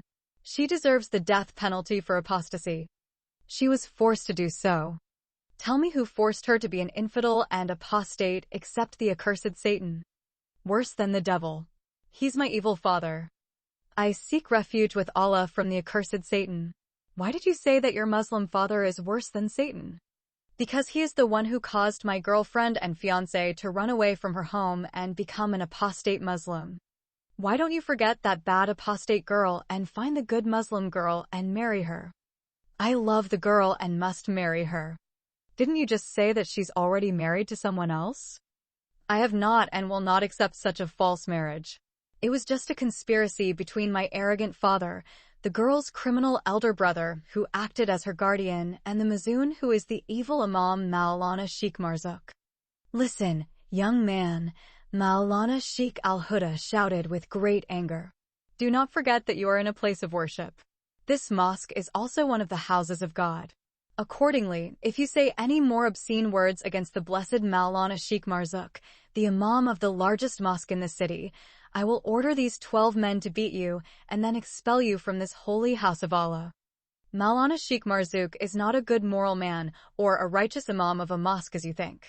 He conspired with my evil father because he wanted me to marry his daughter Samia. Did you reject a decent Muslim girl who was born and raised in the house of virtue and received a good upbringing from childhood?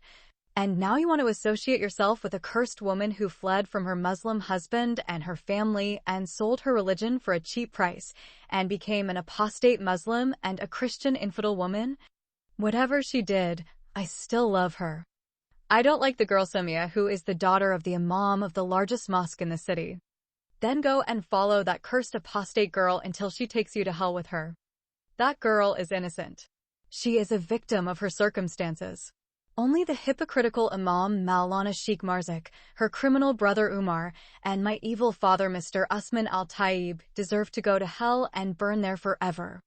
When the grieving lover Sammy openly contradicted and challenged Maulana Sheikh Huda's religious beliefs and firm Islamic convictions in the righteousness of the Ummah of Jami, Al-Kabir Maulana Sheikh Marzouk by sending another Imam and Maulana to hell, the 12 men imitated their spiritual leader and shouted aloud at the blasphemous boy.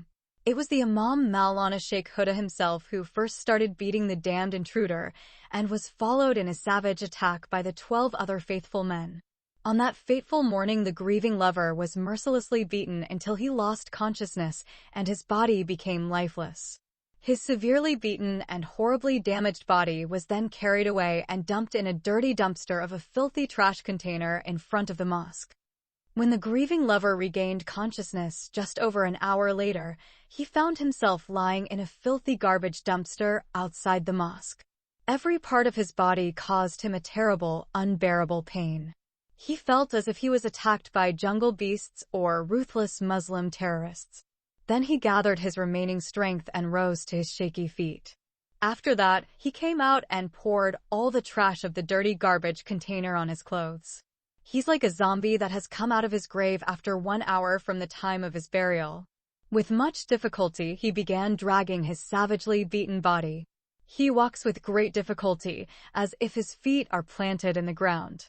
No one saw the beloved Al-Habib al-Wulhan Sami when he entered the mosque, and after a while some bearded young men carried his dead body and threw it in a garbage container of dirty trash outside the house of God, except for the leader of the spies, Mr. Tia, and the other 2 thugs, Giger and Nisar. These 12 angry Muslim terrorists and their bearded, heartless imam dumped Sami's dead body into a dumpster as if it were a dirty, decomposing corpse. They concluded that he had died like an unclean pig and that his cursed soul had fallen into hell. They also considered him like an unclean dog who dared to enter their immaculate mosque and desecrate their holy sanctuary with words of blasphemy. They would not have become so angry and mad even if they had discovered a damned Jew posing as a Muslim in their midst, but he was a spy for Israel. They felt as if Senior Demon Devil himself had visited them in human form. Despite this, the grieving lover was resurrected from hell after more than 60 minutes spent in the filthy dumpster. For more than an hour, his soul remained suspended between heaven and earth. He was very lucky because when he was dumped into the filthy garbage container, the stray dogs were asleep. Otherwise, he would have been eaten alive by those emaciated, hungry dogs who had no known owners. It is common in Sudan for illegitimate children to be born and then thrown into the trash by their mothers. Unfortunately, most of these unwanted children will be eaten by stray dogs while they are still alive. No Muslim girl or her family can raise an illegitimate baby or a bastard child in an Islamic society if she conceived it through adultery or delivered it out of the Islamic marriage bond. Chapter 61. Suicide is the only available solution for the sad lover, Samia, who is the daughter of the imam of the largest mosque in the city. The grieving, mercilessly attacked and brutally beaten lover Sami Osman al-Tayyib emerged from the dumpster an hour later and began dragging his battered corpse to the main street and waited for a taxi. When he found a taxi driver, he stopped him, got into his cab, and asked the cabbie to take him to the Al-Tazir bus station. Mr. Tia, the ringleader, and his 2 spies, Jaeger and Nisar, followed him in another taxi. Once there, Sami bought his ticket and got on the 6:30 a.m. bus. As the bus started to move forward, his mind started to slip into his thoughts. He advances towards his beloved and fiancée Intisar physically and emotionally, but retreats from her mentally and spiritually. His mind is trapped in 2 dimensions. He faces a serious dilemma. He struggles to bring these 2 dimensions together. The dilemma faced by the beloved Al-Hiran Sami is 1,000,000 times more difficult than the 3 dilemmas faced by his beloved girlfriend who is deviant from the law, Intisar, who was without shelter, money, and shoes in front of the gate of the military base and the house of slavery of Major Al-Sinasni, and in front of the place of worship of the unbelieving Christians, i.e. the Christian Church. He has to choose between his religion, Islam, and his apostate girlfriend. If he chooses his blasphemous Christian girlfriend, he must give up his entire world. In the blink of an eye, everyone and everything will be lost. He will be an outcast and a homeless person. Even his best friend Salah will hate him and boycott him. Everyone else will boycott him too, including his friends Walid, Mona, and Badriya. His mother and his brothers and sisters will hate him and disown him. He will also be condemned by the Sharia court as an apostate and sent to the gallows. And when he dies such a disgraceful death, he will go to hell and burn with other infidels forever. These are the two options to the core of his difficult dilemma that his apostate girlfriend asked him to choose between. Sammy can choose to follow Iblis the devil and his demons, but not his apostate friend and her infidels. He knows he has a few hours to make his final decision. Until now, Sammy felt that he had not found any good ground on which to stand and make his final decision. He went to the bad Muslims in the unclean brothel and tavern and abused and humiliated him. He turned to the righteous Muslims of the holy house of God, so they disbelieved him, hated him, beat him brutally, and then threw his dead body in the dirty garbage container outside their mosque. Accordingly, the grieving lover is now left to make up his own mind. He recalled the words of a poet in which he said, "My destiny in life is like fine flour thrown among the thorns." Then they asked barefoot people on a windy day to collect it, but when the task became impossible for them, they said to each other, "Leave him." So how do you add happiness to the man whose Lord cursed him? These sad poetic verses made Sammy sink even deeper into his problem. The first thought arose in his troubled heart that he might lose his mind like the poet of the above verses if his beloved girlfriend walked out of his life. And another idea disturbed his conscience, so how can he think of marrying a girl who rejected her religion and homeland? But the idea of not marrying Intisar made him think of suicide. Sammy found that suicide was the only solution left open to him. His mind also assured him that there was no solution for him in Islam. He realized that Sharia law is the main reason for their unsolvable problem. Why are these Islamic laws indisputable, irrefutable, undeniable, incomparable, and second to none? For the first time, Sammy found himself pointing the finger at his own religious laws. Before that fateful day when he learned of his Muslim lover's apostasy, he always blamed his evil father and other conspirators.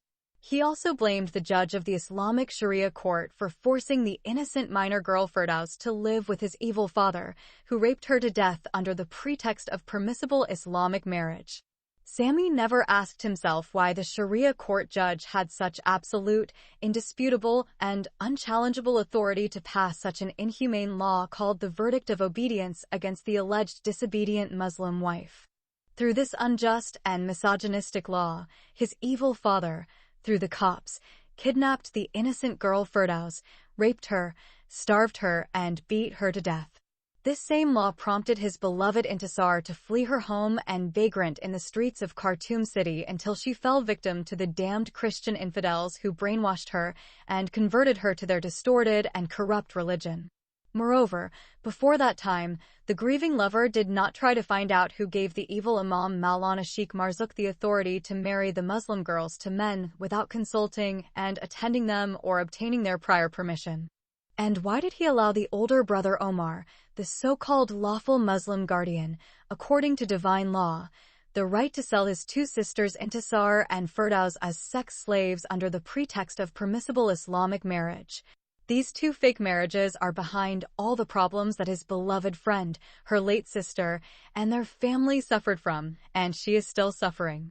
Even female slaves would not be subjected to such mistreatment by their masters. Although these two marriages were based on deceit and evil intrigue, they remained valid and as such recognized by the law. So, the grieving Muslim lover began to see why his apostate fiancée believed there was no solution to their problem in Islam. Only Christianity, as Intisar discovered, was the solution left open to them. However, Sammy's mind vehemently rejected such a solution. Death preferred to him than to accept the false Christian religion. He was taught from childhood to detest Christianity. He believes that it is a perverted religion and all its Christian followers are infidels and they are on their way to hell. While he was balancing the negatives and positives in solving the intractable problem he was facing since yesterday, the sad lover Sammy began to contemplate the possibility of returning to his father, Syed Osman al-Tayyib and Imam Maulana Sheikh Marzouk, and apologizing to them for not following their advice. If he marries the Muslim girl Samia, the daughter of Maulana, what will be the future of the apostate girl Intisar? Will she return to her city and accept Hassan as her legal Muslim husband? Sammy knows that Intisar will not do that abomination unless she is forced to do so. He then imagined the policeman dragging her around like a Jaria girl or handcuffed slave and then taking her to her alleged selfish husband. He remembered how her sister Firdaus was kidnapped by 5 policemen and dragged to the so-called House of Obedience, where she was brutally raped and butchered by his evil father. If his beloved Intisar meets the same sad end, his brutal and demonic father will be guilty of destroying an entire family. He himself will also be indirectly guilty of destroying the lives of 2 innocent sisters and their innocent brother, who died by suicide because of his selfish love for his poor sister. Wherefore, his mind immediately rejected such a selfish solution. Once again, his perplexed mind thought of giving in to the desire of his beloved Intisar to apostate from Islam and convert to Christianity. In spite of this, another voice began to call from within him, shouting in his ears, telling him, "If you do such an abominable act, people everywhere will hate you. They will call you a cowardly Muslim and a cheap man who sold his religion, his people and his country because of an infidel woman and a visa to immigrate to a secular Western country. You will live with a troubled conscience for the rest of your life." Then the grieving lover began to cry bitterly. Tears flowed like heavy raindrops from his eyes. His train of thought was suddenly interrupted by the bus driver announcing their arrival at the food huts in the town of Feo. All passengers disembarked for a half-hour rest. Sammy got up from his seat and got down. He decided not to continue his journey to Khartoum City. He finally felt like he had made his wise decision. His mind told him to go back to his city Gadaref and forget about the apostate and traitorous girl Intisar. She no longer deserves his love because she sold her religion, her country, and her love. As the blessed Imam, Sheikh al-Huda said to him in the mosque where he was subjected to a terrorist attack because of his alleged blasphemy, such a girl is not good for anything. She deserves to be called a renegade and traitorous girl. She is a degenerate Muslim girl who has sold everything precious in her life, including his love, for the cheap promises of a visa to a Western country and marriage to her lover. This apostate Muslim girl is supposed to be killed as his infallible prophet Muhammad, peace be upon him, commanded all his Muslim followers to do with the apostates from Islam. After making such a forbidding decision, the sad lover walked slowly to a nearby dining hut and sat alone in a corner. He did not ask for food, water, or even a cup of tea. He had not eaten any food since the time he heard of his beloved Intisar's relapse. Nothing entered his empty stomach, except for the bitter locally made liquor he drank in the brothel house of the ugly whore, Kaltumia bint Karbis. Chief Mr. Tia also entered the same hut and sat down in the opposite corner. He orders his spy, Nisar, to stay on the bus while the other thug, Jaeger, guards the entrance to the hut. Gang leader Tia has learned a hard lesson from his first mistake of the night escape of disobedient Muslim wife Intisar. Ever since her lover Sammy entered the home of the prostitute, Kaltumia, the ringleader had been following the same strategy. A spy enters wherever Sammy enters. Another guard is standing at the entrance. The third will watch the entrance from afar. In the bar of the cheap strong liquor and brothel, Nisar entered the prostitute's house and watched Sammy. Jaeger guarded the door and the group leader stood afar off watching the house. At the mosque it was Geiger who entered the compound and kept watching Sammy through the window. Commander Tia was guarding the door of the mosque and Nisar stood watching from afar. However, the sad and confused lover Sammy did not see, nor did he notice the movements of the spies. He got trapped inside his mind. His antics have so far annoyed Chief Tia and his 2 spies. When he went to the house of the prostitute, Kaltumia, they thought that something bad had happened to his girlfriend, who is fleeing from the rule of the law, and her husband, Hassan. When he entered the house of God, their initial suspicion disappeared, and they began to wonder about his strange behaviors. They jumped to the hasty conclusion that he has gone crazy like Madman Kays because he lost his beloved girl Layla. Meanwhile, Sammy sat silently on his chair and waited for the bus to leave. In that bus, he felt there is the presence of the apostate Muslim girl who had become the damned infidel Christian woman. When the bus leaves, his renegade and unfaithful girlfriend will be out of his life forever. He counted the half-hour break minute by minute. From his position, he looked at the Taisir bus as if it was carrying a time bomb. He counts the seconds and minutes until the bomb explodes and blows the apostate and infidel girl out of his life forever. 1, 2, 3, 4, 5, 25, 26, 27, 28, 29, 30. Time's up. The heartbroken lover felt as if a supernova had exploded inside his head and destroyed every dream and every hope in his life. All the passengers got on the bus except for Sammy. The assistant quickly looked over the seats and found that 3 passengers were missing. Inform the driver to draw attention to the missing passengers. When the horn sounded 5 times with no response, the tires of the bus started rolling towards the highway. An old man stood up and shouted loudly to the driver to stop his bus. Tell the assistant that a young man who seems to have lost someone very dear to him is still sitting there.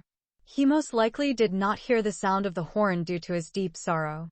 The assistant got very angry and then yelled at the driver to stop the bus and then jumped out and ran to Sammy. Sir, our dear passenger, we are leaving. Please hurry up. When the assistant realized that Sammy continued to cover his face with his hands and not turn around, he grabbed his hand and shook it violently. The sad lover opened his face and looked up. The assistant's face showed great astonishment when he saw Sammy's face. Remember, the sad passenger once traveled on his bus with his beautiful bride. He concluded that the beautiful bride may have died or been killed in an honor killing by her enraged father when he learned that she had married her lover without his knowledge and had become pregnant with an illegitimate child. A few drops of tears fell from the assistant's eyes. Gently and lovingly, he helped the sad groom to his feet and very gently guided him by hand to the bus. Sammy followed the assistant, not seeing where he was leading him. When the 2 got on the bus, the other 2 spies made their way inside the bus as well. As soon as the bus resumed its journey to the capital city, the sad lover remembered the hateful abomination committed by his apostate friend, Intisar. There is now a huge chasm separating him from her. Unless he crosses that chasm, he cannot reach her. She is standing on the other shore with her arms outstretched. He tried to find a way to take him to her without paying any exorbitant cost, but there was no such possibility.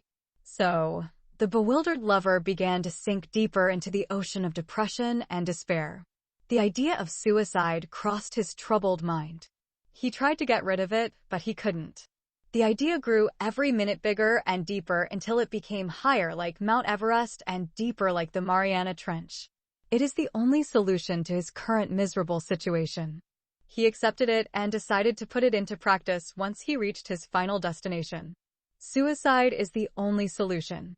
Sammy knew and understood that he would not be able to live without Intisar, and at the same time he would not be able to convert to Christianity. He is caught between 2 horns of a difficult dilemma. He's in a vicious circle. His mind is trapped in a situation where the obvious solution to a single problem in a series of circumstances creates a new problem and increases the difficulty of an already existing unsolvable problem. The only possible escape from this heart-wrenching and mind-troubling dilemma is suicide. The remaining minutes for the bus to reach the capital city of Sudan passed for the sad Romeo, one after another, like several centuries. Finally, the bus reached its final stop in Khartoum City. The disheartened lover's confused mind felt the bus as a warplane that was hit by a missile, burned, and landed in hell. The grieving lover also felt as if he had reached the gallows. All passengers disembarked except him. The assistant came and told him that they had reached the final destination. Now the idea of a suicidal death had taken over Sammy's mind.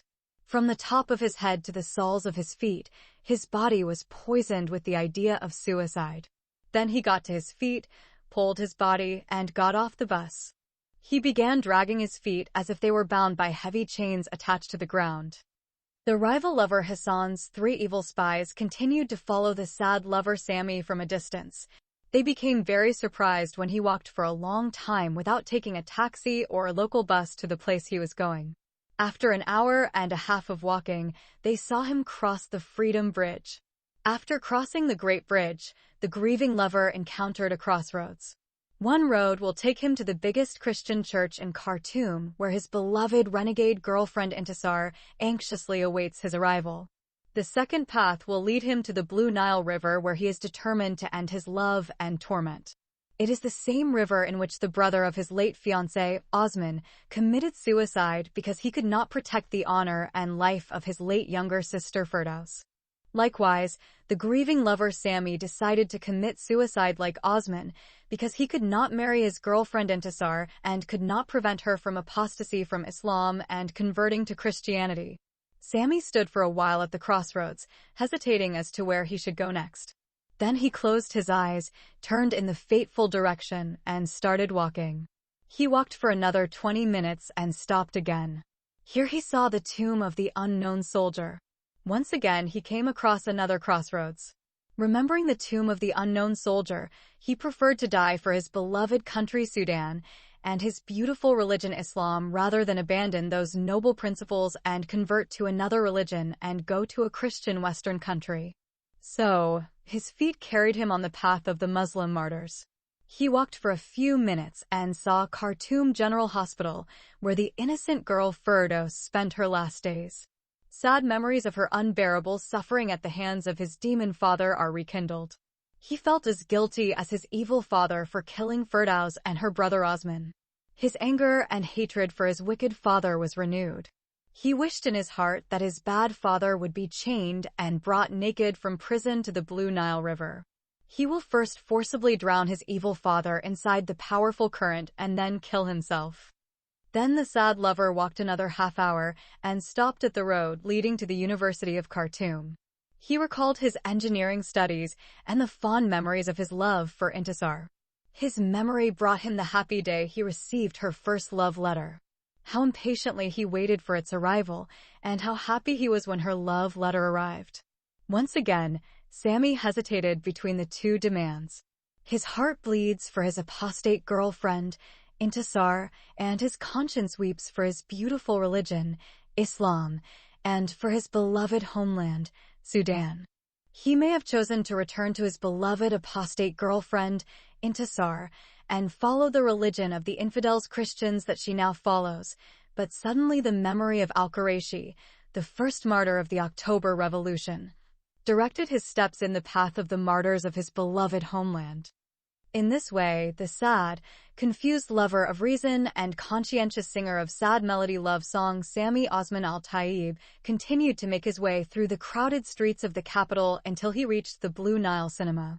And here again the memory of his renegade girlfriend Intisar, his good friend Silla, and his late teenage sweetheart Firdaus came to mind when they all walked hand in hand inside the movie theater. How beautiful and innocent were their lives in those happy days. At that time, they were not aware of the hostile world around them. They were then joyful and innocent, like little children. While they were enjoying those wonderful 3 days of their fairy tale honeymoon, they were unaware that their enemies were plotting their final separation and ruin of their lives. In their evil plots, they had predestined the apostasy from Islam and conversion of Intisar to the religion of the Christian infidels, the kidnapping, rape, and brutal murder of Firdaus. The sudden suicidal death of Osman and his suicidal death is also today. The grieving lover knows he can do nothing now to change their destinies. To change those inevitable tragic endings for all of them, he has to change the past. He knows that he could neither dream nor imagine fulfilling such an impossible request. Sami believes that not even God can change our past. Sometimes our paths were chosen for us by those we hate. The sad lover quietly whispered these fateful words to himself and then turned towards the Blue Nile. He is just a few steps from the water. He has to cross the road and enter the muddy riverbank. Soon the warm water will swallow him up like a hungry beast by degrees. First the feet, then the legs, waist, shoulders, neck, and finally the head. When the head is covered with water, his struggle and suffering will end. He cannot stop his suicidal death because he does not know how to swim. He knows as soon as he enters the water that he is a dead human being. He is like a stone that can drown in a small basin like the bathroom tub. Slowly the sad lover crossed the road and entered the riverbank. Stop and look behind him. He saw a few people standing on the other side of the road. Sami did not spend much time finding out if any of them were watching his movements or if there was a friend or foe among them. He ignored them and went down to the water of the Blue Nile River. Meanwhile, the chief of spies, Mr. Tia, and his 2 thugs, Yeager, and Neeser, stood on the other side of the road and continued to watch Sammy. They had already guessed his suicidal plan but didn't even bother to save him. They concluded that his girlfriend, the disobedient runaway Muslim wife Intisar, either killed herself or was killed by someone. His antics from yesterday had kept them puzzled the entire time. But his last step confirmed their conclusion. When the raging water swallowed the body of the sad lover, the great spy Lucifer Tia Coco, the son of the devil, took out his notebook from his pocket and wrote the time, date, and day when the sad lover Sammy committed suicide. Under it he has written the following statement. At the aforementioned time, date, and day, Sammy Osman Al-Tayyib committed suicide in the presence of my two men Yeager and Neeser. My spies and I concluded that he killed himself because he learned that his beloved friend, Intisar Ibrahim Mustafa Jabir, had died and her remains were buried somewhere in this cosmopolitan city. She was killed either in a fatal car accident or was hit in the head, most likely by a bullet from Khartoum policemen. There is also the possibility of her being kidnapped and gang-raped to death by some gangsters in the Sudanese capital. We did not rule out the possibility that the poor beloved girl Intisar drowned in the Nile River and committed suicide because she could not marry her rich lover, Sammy. Therefore, the crazy girl Layla preferred to kill herself for her mad lover Kays rather than have forceful sex in her pussy and gets raped every day by the dick of the rejected lover and competitor, Hassan Majub al-Hilali. If anyone is still in doubt about our wise conclusion. Before gang leader Tia could complete his closing statement and add his signature, his two thug spies, Eagle and Rat, draw his attention to two swimming men racing towards the drowning boy in the raging waters of the Blue Nile River.